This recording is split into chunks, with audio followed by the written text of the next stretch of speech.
ਵਾਹਿਗੁਰੂ।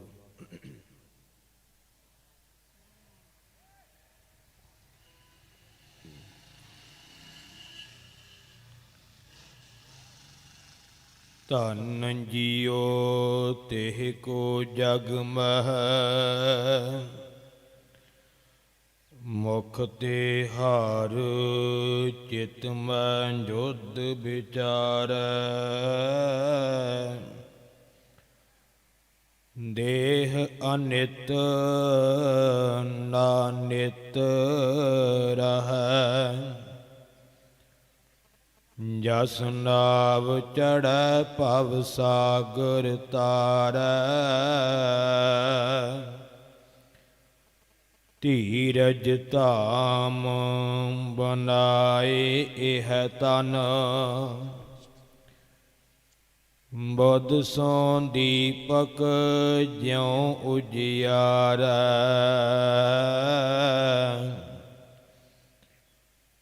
ਗਿਆਨ ਹੈ ਕਿ ਬਡਨੀ ਮਨਹੁ ਹਾਥ ਲੈ,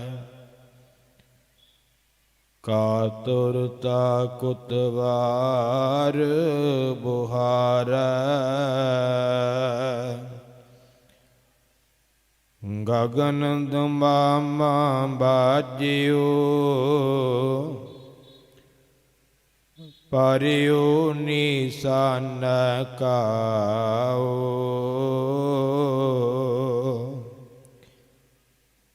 ਖੇਤ ਜੋ ਮਾਂਡਿਓ ਸੂਰਮਾ, ਅਬ ਜੂਜਨ ਕੋ ਦਾਓ।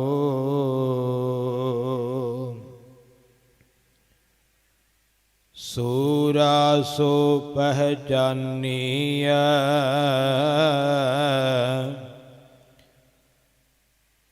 ਜੋ ਲਰ ਦੀਨ ਕੇ ਹੇਤਾ। ਪੁਰਜਾ ਕਟ ਮਰੈ, ਕਬਹੂ ਨਾ ਛਾਡੈ ਖੇਤ। ਜੋ ਸੂਰਾ ਤਿਸ ਹੀ ਹੋਏ ਮਰਣਾ, ਜੋ ਭਾਗੈ ਤਿਸ ਜੋਨੀ ਫਿਰਣਾ। ਬਾਣੀ ਗੁਰੂ ਗੁਰੂ ਹੈ ਬਾਣੀ, ਵਿੱਚ ਬਾਣੀ ਅੰਮ੍ਰਿਤ ਸਾਰੇ।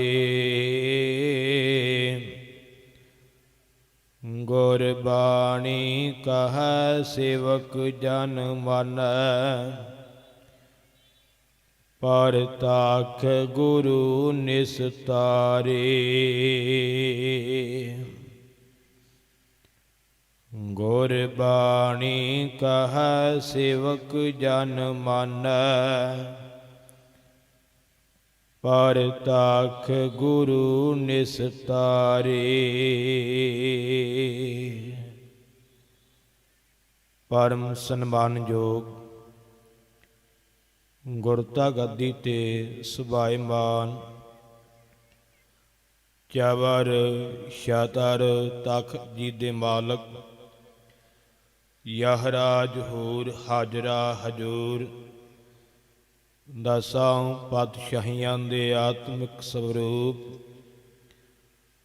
ਧੰਨ ਧੰਨ ਧੰਨ ਸਾਹਿਬ ਸਤਿਗੁਰੂ ਸ਼੍ਰੀ ਗੁਰੂ ਗ੍ਰੰਥ ਸਾਹਿਬ ਮਹਾਰਾਜ ਪਾਤਸ਼ਾਹ ਜੀ ਦੀ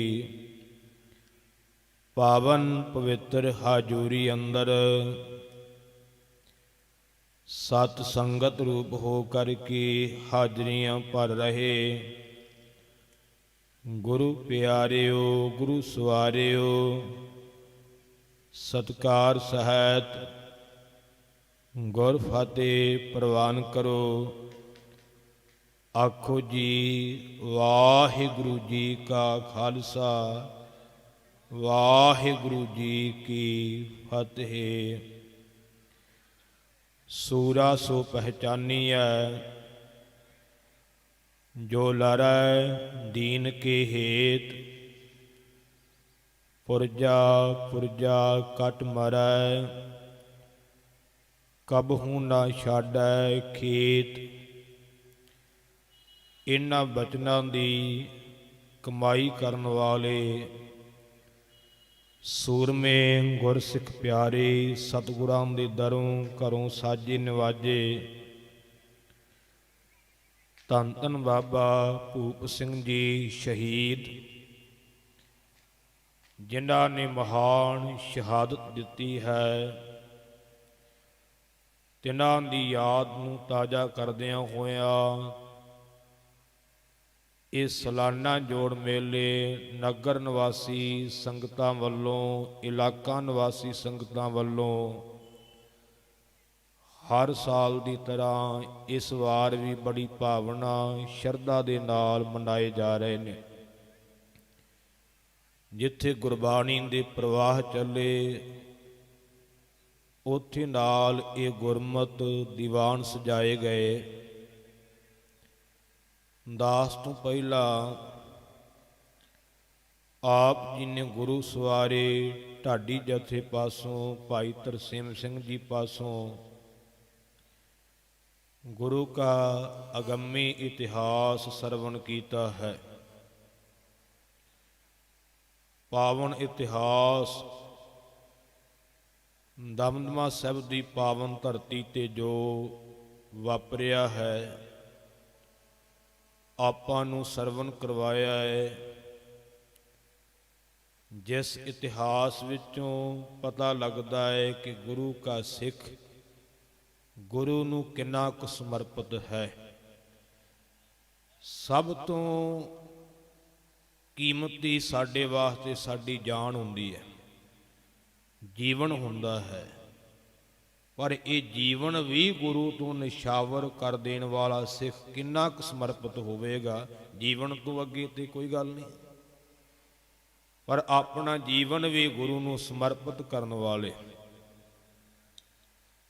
ਧਿਆਨ ਦੇਣ ਵਾਲੇ ਬਚਨ ਨੇ ਦੋ ਪੱਖ ਸਾਡੇ ਸਾਹਮਣੇ ਆ ਗਏ ਕਿ ਇੱਕ ਇਹ ਪੱਖ ਕਿ ਜਿਹੜੇ ਕੇਵਲ ਬਨਾਵਟੀ ਗੱਲਾਂ ਕਰਨ ਵਾਲੇ ਲੋਕ ਹੁੰਦੇ ਆ ਉਹ ਕਦੇ ਗੁਰੂ ਦੇ ਪੂਰਨਿਆਂ ਤੇ ਪੂਰਾ ਨਹੀਂ ਉਤਰਦੇ। ਪਰ ਜਿਹੜੇ ਗੁਰੂ ਨੂੰ ਸਮਰਪਿਤ ਹੁੰਦੇ ਨੇ ਉਹਨਾਂ ਦਾ ਜੀਵਨ ਬਹੁਤ ਨਾ ਹੀ ਬੋਲਣਾ, ਉਹ ਬਹੁਤਾ ਬੋਲਦੇ ਨਹੀਂ, ਪਰ ਜੋ ਗੁਰੂ ਕਰਮ ਕਹੇ ਉਸ ਕਰਮ ਦੇ ਕਰਨ ਦੇ ਤੱਤ ਪਰ ਰਹਿੰਦੇ ਨੇ। ਉਹ ਕਰਮ ਕੋਈ ਵੀ ਹੋਵੇ, ਗੁਰੂ ਨੂੰ ਸਮਰਪਿਤ ਹੋਇਆ ਸਿੱਖ ਕਦੀ ਗੁਰੂ ਦੇ ਕਹੇ ਹੋਏ ਕਰਮ ਤੇ ਕਿੰਤੂ ਨਹੀਂ ਕਰਦਾ। ਡੱਲੇ ਦੇ ਨੌਕਰਾਂ ਨੇ ਇਹ ਗੱਲ ਕਹੀ ਸੀ ਕਿ ਬੰਦੂਕ ਪਰਖਣੀ ਹੈ ਤਾਂ ਜਾਨਵਰ ਥੋੜ੍ਹੇ ਹੈ। ਕਿ ਇਹ ਬਚਨ ਕਿਤੇ ਸਿੱਖ ਨਹੀਂ ਸੀ ਕਹਿ ਸਕਦੇ? ਉਹ ਵੀ ਇਹ ਬਚਨ ਕਰ ਸਕਦੇ ਸੀ। ਜੇ ਕਿੰਤੂ ਕਰਨਾ ਹੋਵੇ ਤੇ ਕਿੰਤੂ ਉਹ ਵੀ ਕਰ ਸਕਦੇ ਸਨ। ਉਹ ਵੀ ਕਹਿ ਸਕਦੇ ਸਨ ਮਹਾਰਾਜ ਬੰਦੂਕ ਹੀ ਪਰਖਣੀ ਹੈ ਨਾ, ਤੇ ਕੀ ਲੋੜ ਹੈ। ਅੱਜ ਡਾਕਟਰ ਵੀ ਹੈ ਕਿਸੇ ਆਪਰੇਸ਼ਨ ਦੀ, ਜਦੋਂ ਉਹ ਪਹਿਲਾਂ ਤਿਆਰੀ ਕਰਦੇ ਨੇ, ਪਰਖ ਕਰਦੇ ਨੇ ਕਿਸੇ ਦਵਾਈ ਦੀ, ਉਹ ਜਾਨਵਰਾਂ 'ਤੇ ਹੀ ਕਰਦੇ ਨੇ। ਡੱਡੂਆਂ ਦੇ ਆਪਰੇਸ਼ਨ ਹੁੰਦੇ ਆ, ਹੋਰ ਕਈ ਜੀਆਂ ਦੇ ਆਪਰੇਸ਼ਨ ਕਰਕੇ ਪਹਿਲਾਂ ਉਹ ਪਰਖ ਕਰਦੇ ਨੇ ਵੀ ਇਹ ਜਿਹੜਾ ਸਾਡਾ ਆਪਰੇਸ਼ਨ ਹੈ ਸਕਸੈਸਫੁਲ ਹੋਇਆ ਹੈ ਕਿ ਨਹੀਂ, ਇਹ ਸਹੀ ਹੈ ਕਿ ਨਹੀਂ। ਬੰਦੇ ਤੇ ਪਹਿਲਾਂ ਨਹੀਂ ਕਰਦੇ। ਪਰ ਉਹਨਾਂ ਸਿੱਖਾਂ ਨੇ ਕਿੰਤੂ ਨਹੀਂ ਕੀਤਾ, ਕਿਉਂਕਿ ਸਿੱਖ ਦੇ ਜੀਵਨ ਦੇ ਵਿੱਚ ਤਰਕ ਨਹੀਂ ਗਏ। ਅੱਜ ਕਿਹਾ ਜਾਂਦਾ ਨਾ ਕਿ ਸਿੱਖ ਧਰਮ ਤਰਕ ਦਾ ਧਰਮ, ਬਿਲਕੁਲ ਝੂਠ ਹੈ।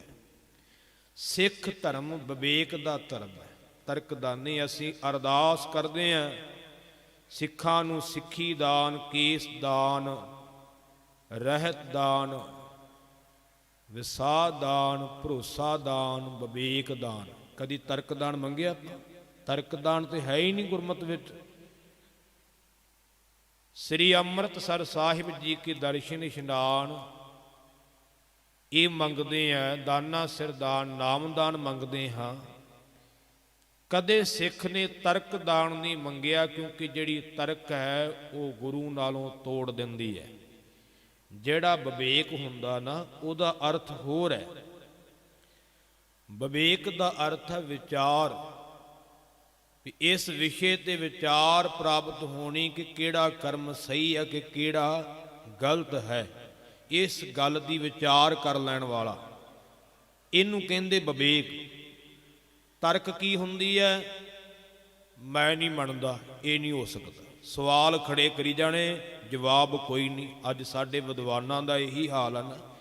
ਗਿਆਨੀ ਤਰਸੇਮ ਸਿੰਘ ਜੀ ਵੀ ਬੋਲ ਕੇ ਗਏ ਸੀ ਕਿ ਉਹਨਾਂ ਤੋਂ ਬਚਣ ਦੀ ਲੋੜ ਹੈ। ਭੋਲੇ ਭਾਲੇ ਨੌਜਵਾਨ ਜਿਨ੍ਹਾਂ ਨੇ ਕਦੀ ਗੁਰਬਾਣੀ ਨੂੰ ਬਹੁਤਾ ਵਾਚਿਆ ਨਹੀਂ, ਇਤਿਹਾਸ ਨੂੰ ਪੜ੍ਹਿਆ ਨਹੀਂ, ਉਹ ਨੱਟ ਤੇ ਉਹਨਾਂ ਦੀਆਂ ਸੁਣ ਕਰਕੇ ਉਹਨਾਂ ਦੇ ਮਗਰ ਲੱਗ ਜਾਂਦੇ ਆ ਕਿ ਸ਼ਾਇਦ ਇਹ ਸਹੀ ਬੋਲਦੇ ਆ, ਇਹ ਸੱਚ ਬੋਲਦੇ ਆ। ਪਰ ਇਤਿਹਾਸ ਗਵਾਹ ਹੈ। ਕੋਈ ਬੰਦਾ ਮੈਨੂੰ ਇਹ ਸਿੱਧ ਕਰਕੇ ਵਿਖਾ ਦੇਵੇ ਕਿ ਜਿਹੜਾ ਸਿੱਖ ਕੌਮ ਦਾ ਪ੍ਰਚਾਰਕ ਸੱਚ ਬੋਲਦਾ ਸੀ ਤੇ ਉਹਦੇ ਦੀਵਾਨ ਸਰਕਾਰ ਨੇ ਆਪਣੀ ਫੋਰਸ ਲਵਾ ਕੇ ਲਵਾਏ ਹੋਣ, ਇੱਕ ਵੀ ਸਿੱਧ ਕਰ ਦਿਓ। ਅਜੇ ਤੱਕ ਇੱਕ ਵੀ ਸਿੱਖ ਦਾ ਦੀਵਾਨ ਜੇ ਸਰਕਾਰ ਨੇ ਆਪਣੀ ਫੋਰਸ ਦੇ ਕਰਕੇ ਆਪਣੀ ਅਗਵਾਈ ਵਿੱਚ ਸਿੱਖਾਂ ਦੇ ਦੀਵਾਨ ਲਾਏ ਹੋਣ ਵੀ ਇਹ ਜੀ ਸੱਚ ਬੋਲਦੇ ਆ, ਸਰਕਾਰ ਇਹਨਾਂ ਦਾ ਸਾਥ ਦਿਓ। ਸਰਕਾਰ ਕਦੇ ਵੀ ਸੱਚ ਬੋਲਣ ਵਾਲਿਆਂ ਦਾ ਸਾਥ ਨਹੀਂ ਦਿੰਦੀ। ਸਰਕਾਰ ਨੇ ਸਾਥ ਕਿਹਦਾ ਦਿੱਤਾ? ਗੁਰੂ ਗੋਬਿੰਦ ਸਿੰਘ ਦਾ ਸਾਥ ਦਿੱਤਾ ਸਰਕਾਰ ਨੇ। ਕਿਹਦਾ ਸਾਥ ਦਿੱਤਾ ਹੈ? ਪਹਾੜੀ ਰਾਜਿਆਂ ਦਾ। ਕਿਉਂਕਿ ਪਹਾੜੀ ਰਾਜਿਆਂ ਦਾ ਸਾਥ ਦਿੱਤਾ ਨਾ ਔਰੰਗਜ਼ੇਬ ਨੇ, ਗੁਰੂ ਗੋਬਿੰਦ ਸਿੰਘ ਦਾ ਥੋੜਾ ਦਿੱਤਾ ਹੈ। ਸੱਚਿਆਂ ਦਾ ਸਾਥ ਸਰਕਾਰ ਨੇ ਨਾ ਪਹਿਲਾਂ ਦਿੱਤਾ ਹੈ ਤੇ ਨਾ ਅੱਜ ਦਿੰਦੀ ਹੈ। ਸਭ ਤੋਂ ਵੱਡਾ ਨੁਕਤਾ ਹੀ ਇਹ ਪਕੜ ਲਓ ਵੀ ਜੇ ਕਿਸੇ ਬੰਦੇ ਦੇ ਦੀਵਾਨ ਸਰਕਾਰ ਲਵਾਉਂਦੀ ਹੈ ਤੇ ਸਮਝ ਲਓ ਉਹ ਬੰਦਾ ਸਰਕਾਰੀ ਹੋਵੇਗਾ, ਗੁਰੂ ਕਾ ਸਿੱਖ ਨਹੀਂ ਹੋਵੇਗਾ। ਇਹਨੂੰ ਕਿਸੇ ਤੇ ਤਰਕ ਨਾ ਸਮਝਿਓ ਕਿ ਮੈਂ ਤਰਕ ਕਰ ਰਿਹਾ, ਮੈਂ ਵਿਚਾਰ ਦੇ ਰਿਹਾ। ਤੁਸੀਂ ਆਪ ਖੋਜ ਕਰ ਸਕਦੇ ਆ, ਇਸ ਦੀ ਭਾਲ ਕਰ ਸਕਦੇ ਆ, ਕਿਉਂਕਿ ਗੁਰਮੁਖੋ ਅੱਜ ਸਮਝਣ ਦੀ ਲੋੜ ਹੈ। ਜਾਂ 1978 ਦੇ ਵਿੱਚ ਸਰਕਾਰ ਨੇ ਦੀਵਾਨ ਲਵਾਇਆ ਸੀ। ਪਤਾ ਹੋਣਾ ਤੁਹਾਡੇ ਵਿੱਚ ਬਜ਼ੁਰਗ ਬੈਠੇ ਨੇ ਜਿਨ੍ਹਾਂ ਨੇ ਉਹ ਘਟਨਾ ਅੱਖੀਂ ਵੇਖੀ ਹੈ। 1978 ਦੇ ਵਿੱਚ ਵੀ ਸਰਕਾਰ ਨੇ ਕਿਸੇ ਦਾ ਦੀਵਾਨ ਲਾਇਆ ਸੀ ਪੂਰੀ ਫੋਰਸ ਦੇ ਕੇ। ਕੌਣ ਸੀ ਉਹ? ਨਰਕਧਾਰੀ ਗੁਰਬਚਨਾ, ਜਿਨ੍ਹੇ ਧੰਨ ਗੁਰੂ ਗ੍ਰੰਥ ਸਾਹਿਬ ਦਾ ਸਰੂਪ ਆਪਣੇ ਪੈਰਾਂ ਵਿੱਚ ਰੱਖਿਆ ਸੀ, ਆਪ ਉੱਪਰ ਬੈਠਾ ਸੀ, ਚੌਰ ਸਾਹਿਬ ਆਪਣੇ ਉੱਪਰ ਕਰਵਾ ਰਿਹਾ ਸੀ। ਤੇ ਜੇ ਸਿੱਖ ਉਹਨੂੰ ਪ੍ਰੇਮ ਨਾਲ ਰੋਕਣ ਵਾਸਤੇ ਗਏ ਕਿ ਤੂੰ ਇਹ ਕਰਮ ਨਾ ਕਰ, ਤੇ ਸਰਕਾਰ ਦੀ ਸਹਿਤ ਤੇ ਉਹਨੇ ਗੋਲੀਆਂ ਚਲਾਈਆਂ। 13 ਸਿੰਘ ਸ਼ਹੀਦ ਹੋਏ, 75 ਸਿੰਘ ਜ਼ਖਮੀ ਹੋਏ। ਉੱਥੋਂ ਹੀ ਸਾਡਾ ਸਾਰਾ ਸਰਕਲ ਵਧਿਆ, ਜਿਹੜਾ ਵਧਿਆ ਸੀ। ਸ਼ੁਰੂਆਤ ਤੇ ਉੱਥੋਂ ਹੀ ਹੋ ਗਈ ਨਾ। ਇਹ ਧਿਆਨ ਦੇਣ ਵਾਲੇ ਬਚਨ ਨੇ। ਅੱਜ ਵੀ ਉਹੀ ਹਾਲਾਤ ਸਾਡੇ ਬਣਦੇ ਜਾ ਰਹੇ ਆ। ਸਰਕਾਰ ਦੀਆਂ ਚਾਲਾਂ ਫਿਰ ਉਹੀ ਜੇ। ਇਹ ਸੋਚਣ ਦੀ ਲੋੜ ਹੈ। ਮਤਾਂ ਇਹਨੂੰ ਇਹ ਨਾ ਸਮਝਿਓ ਕਿ ਦੋ ਧੜਿਆਂ ਦੀ ਲੜਾਈ ਹੈ। ਦੋ ਧੜਿਆਂ ਦੀ ਲੜਾਈ ਨਹੀਂ, ਇਹ ਸਰਕਾਰ ਦੀ ਚਾਲ ਹੈ ਸਿੱਖ ਕੌਮ ਨੂੰ ਖਤਮ ਕਰਨ ਦੀ। ਧਿਆਨ ਦੇਣਾ। ਧੜੇ ਤਾਂ ਦੋਵੇਂ ਮੌਜਾਂ ਮੰਨਣ ਡਏ ਆ, ਉੱਤੇ ਆਪਾਂ ਵੇਖਦੇ ਪਏ ਆ। ਉਹਨਾਂ ਨੂੰ ਤਾਂ ਕੋਈ ਦਿੱਕਤ ਨਹੀਂ। ਨੁਕਸਾਨ ਕਿਹਦਾ ਹੋ ਰਿਹਾ? ਸਿੱਖ ਕੌਮ ਦਾ। ਇਹਨੂੰ ਸਮਝਣ ਦੀ ਲੋੜ ਹੈ, ਸੁਚੇਤ ਹੋਣ ਦੀ ਲੋੜ ਹੈ। ਰਹੋ ਵਿਚਾਰ ਮੇਰਾ ਇਹ ਵਿਸ਼ਾ ਨਹੀਂ, ਮੈਂ ਇਸ ਵਿਸ਼ੇ ਵੱਲ ਜਾਵਾਂ। ਮੈਂ ਕੇਵਲ ਬਚਨ ਕਰ ਰਿਹਾ ਸੀ ਕਿ ਸਿੱਖ ਕੌਮ ਦੇ ਵਿੱਚ ਤਰਕ ਨਹੀਂ ਹੈਗੀ। ਹੁਣ ਸਤਿਗੁਰੂ ਗੁਰੂ ਨਾਨਕ ਦੇਵ ਪਾਤਸ਼ਾਹ ਦੇ ਹਵਾਲੇ ਦਿੱਤੇ ਜਾਂਦੇ ਕਿ ਉਹਨਾਂ ਨੇ ਤਰਕ ਕੀਤੀ ਹਰ ਥਾਂ ਤੇ। ਨਾ ਨਾ, ਜੇ ਤਰਕ ਕੀਤੀ ਹੈ ਤੇ ਫਿਰ ਤਾਂ ਉਹ ਮੁਸਲਮਾਨਾਂ ਦੀਆਂ ਨਮਾਜ਼ਾਂ ਖੰਡਨ ਕਰਨ ਦੇ ਵੀ ਇਹਦਾ ਕੋਈ ਫਾਇਦਾ ਹੀ ਨਹੀਂ। ਮਹਾਰਾਜ ਨੇ ਤਰਕ ਨਹੀਂ ਕੀਤੀ, ਉਹਨਾਂ ਨੂੰ ਵਿਵੇਕ ਦਿੱਤਾ ਹੈ ਕਿ ਨਮਾਜ਼ ਇਸ ਤਰ੍ਹਾਂ ਨਹੀਂ, ਇਸ ਤਰ੍ਹਾਂ ਪੜ੍ਹਨੀ ਹੈ। ਜੋਗੀ ਇਸ ਤਰ੍ਹਾਂ ਦਾ ਨਹੀਂ ਹੁੰਦਾ, ਇਸ ਤਰ੍ਹਾਂ ਦਾ ਹੁੰਦਾ ਹੈ।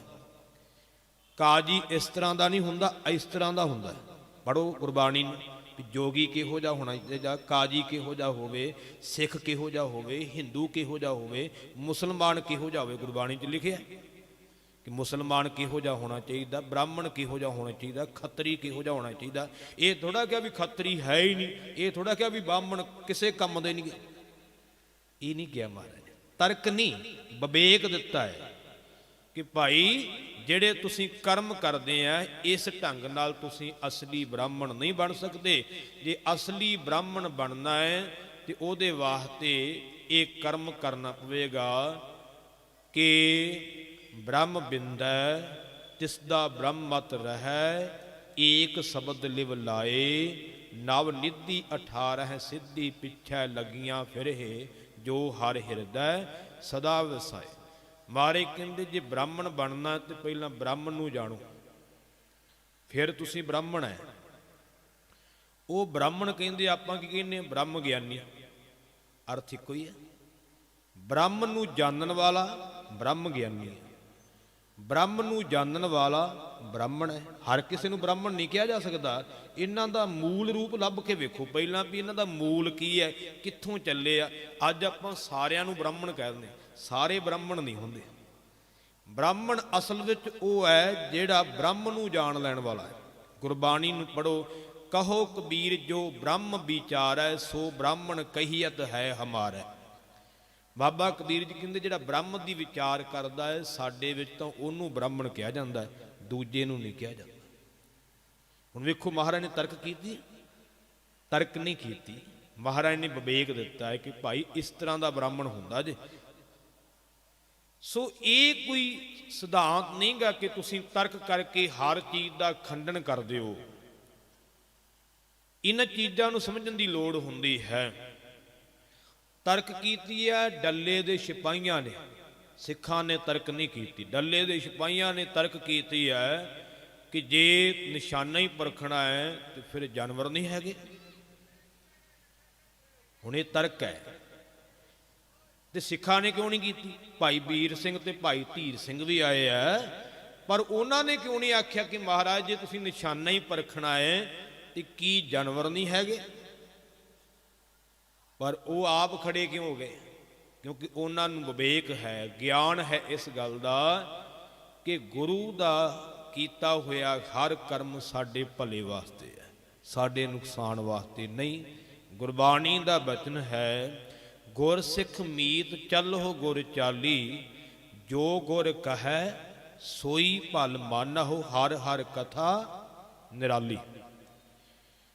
ਗੁਰੂ ਸਾਹਿਬ ਜੋ ਵੀ ਕਹਿੰਦੇ ਸਿੱਖ ਦਾ ਕਰਮ ਨਹੀਂ ਅੱਗੋਂ ਤਰਕ ਕਰਨ ਦਾ। ਤੁਹਾਨੂੰ ਇੱਕ ਮੈਂ ਇਤਿਹਾਸਕ ਘਟਨਾ ਵੀ ਸੁਣਾ ਦੇਵਾਂ। ਅੱਜ ਛੋਟੇ ਛੋਟੇ ਬੱਚਿਆਂ ਨੇ ਵੀ ਬੜੀ ਸੋਹਣੀ ਕਵਿਤਾ ਸਰਵਣ ਕਰਵਾਈ ਸੀ, ਮਨ ਬੜਾ ਖੁਸ਼ ਹੋਇਆ। ਮੈਂ ਇਹਨਾਂ ਬੱਚਿਆਂ ਦੇ ਮਾਂ-ਬਾਪ ਨੂੰ ਵੀ ਵਧਾਈ ਦਿੰਦਾ, ਵਧਾਈ ਦੇ ਪਾਤਰ ਜਿਨ੍ਹਾਂ ਨੇ ਆਪਣੇ ਬੱਚਿਆਂ ਨੂੰ ਇੱਧਰ ਲਾਇਆ। ਅੱਜ ਲੋੜ ਆ ਸਮੇਂ ਦੀ ਗੁਰਮੁਖੋ, ਅਸੀਂ ਸਕੂਲਾਂ ਵਿੱਚ ਪੜ੍ਹਾਈਆਂ ਕਰਾਉਣੇ ਚੰਗੀ ਗੱਲ। ਮੈਂ ਨਹੀਂ ਕਹਾਂਗਾ ਕੋਈ ਬੱਚਾ ਅਨਪੜ੍ਹ ਰਹੇ, ਹਰ ਮਾਂ-ਬਾਪ ਆਪਣੇ ਬੱਚੇ ਨੂੰ ਚੰਗੀ ਪੜ੍ਹਾਈ ਕਰਾਵੇ, ਪਰ ਉਹਦੇ ਨਾਲ ਗੁਰਮੁਖੋ ਇਹ ਵੀ ਜ਼ਰੂਰੀ ਹੈ ਕਿ ਅਸੀਂ ਬੱਚੇ ਨੂੰ ਗੁਰਮਤਿ ਦੀ ਪੜ੍ਹਾਈ ਵੀ ਕਰਾਈਏ। ਤੇ ਗੁਰਮਤਿ ਦੀ ਪੜ੍ਹਾਈ ਅਰਦਾਸ ਵੀ ਕਲਾਸਾਂ ਲਾਉਂਦਾ ਹੈ ਵਲਟੋਏ, ਬੜੇ ਬੱਚੇ ਜਿਹੜੇ ਨਿਤਨੇਮ ਨਾਲ ਜੁੜ ਗਏ ਆ। ਮੈਂ ਕਿਸੇ ਬੱਚੇ ਨੂੰ ਕਦੀ ਇਹ ਨਹੀਂ ਆਖਿਆ ਅੰਮ੍ਰਿਤ ਛਕ ਲੈ। ਜਦੋਂ ਉਹ ਕਲਾਸ ਲਾਉਂਦਾ ਨਾ ਤੇ ਆ ਕੇ ਬੈਠਦਾ ਹੈ, ਆਪਣੇ ਆਪ ਹੀ ਛਕ ਲੈਂਦਾ, ਕਹਿਣ ਦੀ ਲੋੜ ਹੀ ਨਹੀਂ ਪੈਂਦੀ। ਤੇ ਉਹਨਾਂ ਬੱਚਿਆਂ ਦੇ ਮਾਂ-ਬਾਪ ਨੂੰ ਫਿਰ ਕਹਿਣ ਦੀ ਲੋੜ ਨਹੀਂ ਪੈਂਦੀ। ਕਿਉਂ? ਜਦੋਂ ਬੱਚਾ ਅੰਮ੍ਰਿਤਧਾਰੀ ਹੋਵੇਗਾ ਉਹ ਆਪਣੇ ਮਾਂ-ਬਾਪ ਨੂੰ ਆਪੇ ਸਵਾਲ ਕਰਨ ਪੈਂਦਾ ਵੀ ਬਾਪੂ ਤੂੰ ਕਿਉਂ ਨਹੀਂ ਛਕਿਆ? ਤੇ ਬੱਚੇ ਨਾਲ ਮੋਹ ਹੁੰਦਾ ਹੈ ਹਰ ਮਾਂ-ਬਾਪ ਦਾ। ਬੱਚੇ ਦਾ ਕਹਿਆ ਬਚਨ ਮਾਂ-ਬਾਪ ਮੰਨਦਾ ਹੀ ਮੰਨਦਾ ਹੈ, ਢੰਗ ਤਰੀਕੇ ਨਾਲ ਚੱਲਣਾ ਪੈਂਦਾ ਨਾ। ਹੁਣ ਇੱਕ ਬੀਜ ਬੀਜ ਦਿੱਤਾ, ਉਸ ਬੀਜ ਨੇ ਅੱਗੇ ਵਧੀ ਜਾਣਾ ਆਪੇ। ਇਹ ਧਿਆਨ ਦੇਣ ਦੀ ਲੋੜ ਹੈ। ਸੋ ਇੱਥੇ ਵੀ ਭਾਈ ਦਲਵੀਰ ਸਿੰਘ ਜੀ ਤੁਹਾਡੇ ਸਥਾਨ ਤੇ ਇੱਥੇ ਗੁਰਦੁਆਰਾ ਸਾਹਿਬ ਵਿਖੇ ਸੇਵਾ ਨਿਭਾਉਂਦੇ। ਬੱਚਿਆਂ ਨੂੰ ਭੇਜੋ, ਬਾਣੀ ਸਿੱਖਣ, ਗੁਰੂ ਨਾਲ ਜੁੜਨ, ਤਾਂ ਕਿ ਸਾਨੂੰ ਲਾਭ ਹੋਵੇ। ਅੱਜ ਅਸੀਂ ਪਦਾਰਥਵਾਦੀ ਬਣ ਗਏ ਹਾਂ। ਦੁਨਿਆਵੀ ਪੜ੍ਹਾਈ ਕਿਉਂ ਪੜ੍ਹਾਉਣੇ ਆ? ਕਿ ਨੌਕਰੀ ਕਰੂਗਾ, ਪੈਸੇ ਆਉਣਗੇ, ਹੋਰ ਤਾਂ ਕੋਈ ਮਨੋਰਥ ਨਹੀਂ ਸਾਡਾ। ਮੇਨ ਇੱਛਾ ਤਾਂ ਇਹੋ ਹੀ ਹੈ ਨਾ। ਕਦੀ ਕਿਸੇ ਨੇ ਇਸ ਤਰ੍ਹਾਂ ਨਹੀਂ ਪੜ੍ਹਾਇਆ ਆਪਣੇ ਬੱਚੇ ਨੂੰ ਕਿ ਮੇਰਾ ਬੱਚਾ ਵੱਡਾ ਹੋ ਕੇ ਆਫੀਸਰ ਬਣੂਗਾ, ਦੇਸ਼ ਦੀ ਸੇਵਾ ਕਰੂਗਾ। ਨਹੀਂ, ਉਹਦੀ ਇੱਛਾ ਹੁੰਦੀ ਵੱਡਾ ਹੋ ਕੇ ਨੌਕਰ ਹੋਵੇਗਾ, ਮਾਇਆ ਕਮਾਵੇਗਾ, ਘਰ-ਬਾਰ ਚੰਗਾ ਬਣ ਜਾਵੇਗਾ, ਸੈੱਟ ਹੋ ਜਾਵੇਗਾ। ਨਹੀਂ, ਪਰ ਗੁਰਸਿੱਖਾਂ ਦੇ ਬੱਚੇ ਜਿਹੜੇ ਗੁਰਸਿੱਖ ਨੇ ਆਪਣੇ ਬੱਚਿਆਂ ਨੂੰ ਗੁਰਮਤਿ ਦੀ ਵਿੱਦਿਆ ਪੜ੍ਹਾਉਂਦੇ ਆ। ਉਹ ਇਸ ਕਰਕੇ ਨਹੀਂ ਪੜ੍ਹਾਉਂਦੇ ਕਿ ਇਹ ਮਾਇਆ ਕਮਾਊਗਾ, ਉਹਨਾਂ ਦੀ ਭਾਵਨਾ ਹੁੰਦੀ ਹੈ ਇੱਕ ਸਿੱਖ ਪੰਥ ਦੀ ਸੇਵਾ ਕਰੇਗਾ, ਇਹ ਸੇਵਾ ਕਰੇਗਾ। ਇਹਨੂੰ ਸਮਝਣ ਦੀ ਲੋੜ ਹੈ, ਸੁਚੇਤ ਹੋਣ ਦੀ ਲੋੜ ਹੈ। ਮੈਨੂੰ ਇੱਕ ਵਿਦਵਾਨ ਦਾ ਬਚਨ ਚੇਤੇ ਆਇਆ। ਉਹ ਵਿਦਵਾਨ ਕਹਿੰਦਾ, ਤਿਫਲ ਮੇਂ ਕਿਆ ਬੂ ਆਏ, ਮਾਂ ਬਾਪ ਕੇ ਕਿਰਦਾਰ ਕੀ, दूध तो डिब्बे का है, तालीम है सरकार की। बचन बड़ा गहरा है। फारसी के शब्द ने तिफल। तिफल का अर्थ है बच्चा। पंजाबी विच आपां बच्चा कहते हैं, फारसी विच तिफल कहते हैं। तिफल में क्या बू आए, बू का अर्थ है खुशबू। कहते बच्चे दे विचों कित्थों खुशबू आवेगी, माँ बाप के किरदार की, माँ बाप के किरदार की, जीवन की। दूध तो डिब्बे का है, जमदे बच्चा दुध मां का नहीं चुंघदा, वो भी डिब्बे वाला ही पिआउने आपां। हुण दे हालात भी डॉक्टर कोलों उत्थों डब्बा खरीद लियाओ ते छकाओ। वो कहंदा दूध तो डिब्बे का है, तालीम है सरकार की, ते जिहड़ी विद्या है वो भी सरकारी स्कूलों की है। ते साडे विरसे की खुशबू कित्थों आऊगी? ये बचन बड़ा गहरा है। भावें वो सिख विद्वान नहीं, पर यह बचन सारे धर्मां वास्ते उन्हें लिख दिता। ये बचन सर्ब साझा है, हर एक धर्म वास्ते है भी उस बच्चे विचों अपने धर्म के गुण कित्थों नज़र आउणगे जिहड़ा बच्चा सरकार की तालीम लैंदा है, ज्ञान लैंदा है, विद्या लैंदा है, तो माँ बाप का किरदार कित्थों सामने आवेगा। ये लोड़ है अज बच्चियां नूं कि असीं इस पासे लाइए तां कि गुरमत की पढ़ाई भी बड़ी जरूरी है। सो बहुते माँ बाप ये सोचते हैं भी असी बच्चे नूं पाठी नहीं बनाउणा। बहुतियां दी यही सोच है। पाठी जरूर इस करके नहीं भी बस कमाई करनी है, अपने वास्ते भी पाठ कर सकते हैं। जरूरी तो नहीं भी आप कमाई वास्ते ही पाठ सीखना है, अपने वास्ते भी पाठ जिहड़ा असीं कर सकते हैं। भी घरे बच्चा सहज पाठ आपे करूगा, माँ बाप भी कोल बैठेगा तो कितना भला होगा। ध्यान देना ये जरूरी नहीं। तो जे पाठ भी कर लवे कमाई वास्ते तो फिर भी कोई पाप नहीं। जे कोई समा इहो जिहा कमाई का साधन ही कोई ना होवे तो पाठ भी कर सकता है। कोई पाप थोड़ा है, ये कोई चोरी थोड़ा है, कर्म है ना गुरु ने बख्शिया। ये गुरु दे अज तो यह कहने व्यापार व्यापार नहीं गुरमुखो, तो गुरु की बख्शिश है। पता ही नहीं किन्नियां नूं रोजगार दे दिता, किन्ने पाठी ने अज। जे पाठी ना होण आपां कित्थों करावांगे? लोड़ है ना, हर चीज़ की लोड़ हुंदी हर थां ते। इस नूं समझण दी लोड़ है, सुचेत होण दी लोड़ है। पर असीं इस चीज़ ते किंतु करी जाने आ। सरकार सब कुछ अपने हत्थ विच रखदी, छोटा जिहा काम कराउणा है सरकार कहू साडे कोल आओ। कि वो सानू नहीं हक मिल सकता असीं आपे कर लीए? क्यों ना हत्थ च रखिआ? यही चीज़ समझण दी लोड़ है। इन्हां चीज़ां नूं समझो। मेरे वर्गा प्रचारक पाठियां नूं कह दिंदा है कि ये व्यापारी ने जी, ये माया लेंदे, तो मैं किहड़ा फ्री करदा? मैनूं अपना नहीं ना दिसदा भी प्रचारक भी तो माया लैके जांदा ही है।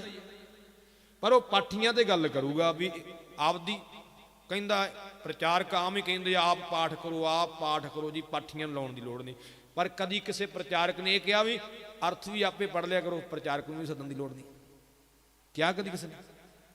कदी किसी कीर्तनीय ने कहा वा तुहानूं भी आपे ही कीर्तन कर लिया करो, उत्थे घरे बाणी गा लिया करो, कीर्तनीय सदन की लोड़ नहीं, किसी ढाडी नूं सदन की लोड़ नहीं, किसी कविशर नूं सदन की लोड़ नहीं। क्यों?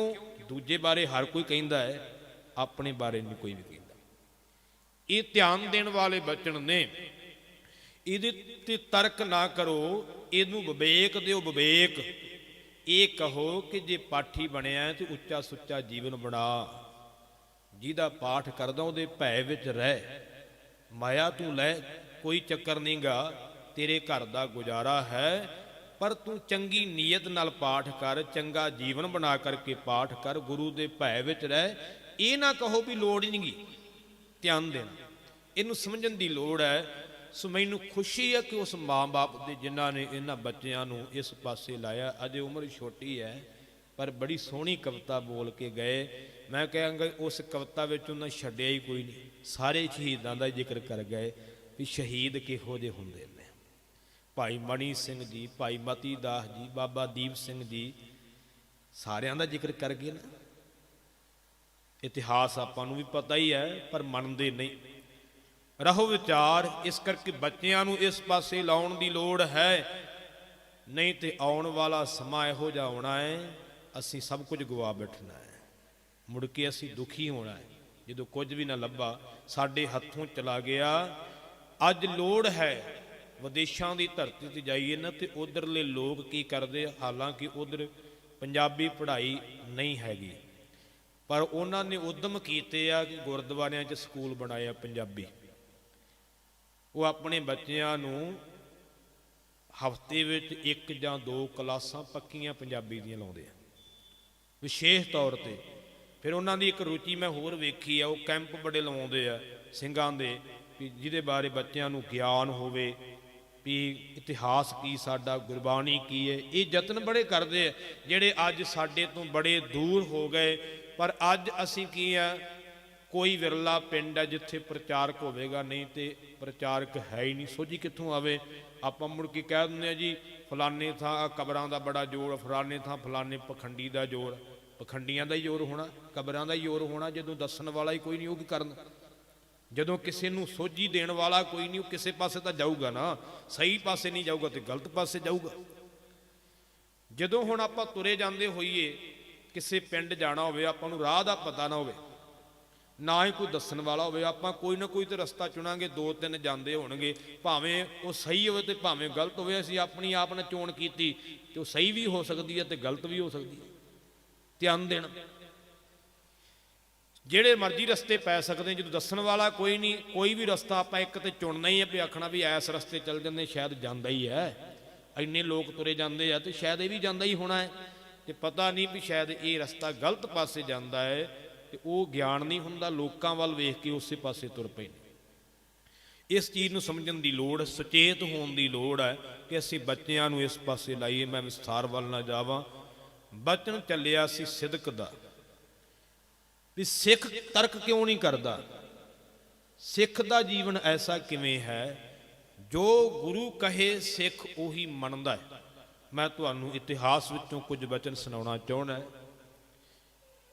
ਐਸੇ ਪ੍ਰਸੰਗ ਵੀ ਇਤਿਹਾਸ ਵਿੱਚ ਹੈਗੇ ਆ ਜਿੱਥੇ ਸਿੱਖ ਨੇ ਐਸਾ ਕੀਤਾ ਹੈ ਤੇ ਸਤਿਗੁਰਾਂ ਨੇ ਸਬਕ ਵੀ ਦਿੱਤਾ ਵੀ ਨਹੀਂ, ਸਿੱਖ ਦਾ ਕਰਮ ਇਹ ਨਹੀਂ ਗਾ।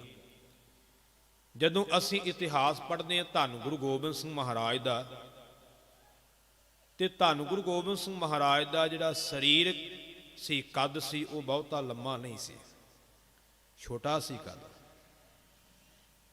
ਇੱਥੇ ਇਹ ਨਾ ਖਿਆਲ ਕਰਨਾ ਵੀ ਗੁਰੂ ਦਾ ਕੱਦ ਨਾਲ ਸੰਬੰਧ ਹੈ, ਨਹੀਂ, ਐਸਾ ਕੁਝ ਨਹੀਂ ਗਾ। ਮੈਂ ਉਹਨਾਂ ਦੇ ਸਰੀਰ ਦਾ ਜਿਹੜਾ ਲਿਖਿਆ ਉਹਦੇ ਮੁਤਾਬਕ ਗੱਲ ਕੀਤੀ। ਗੁਰੂ ਸਰੀਰ ਕਰਕੇ ਵੱਡਾ ਛੋਟਾ ਨਹੀਂ ਹੁੰਦਾ, ਗੁਰੂ ਜੋਤ ਕਰਕੇ ਵੱਡਾ ਹੈ। ਜੋਤ ਦੀ ਪਾਵਰ ਹੈ, ਜੋਤ ਦੀ ਸ਼ਕਤੀ ਹੈ।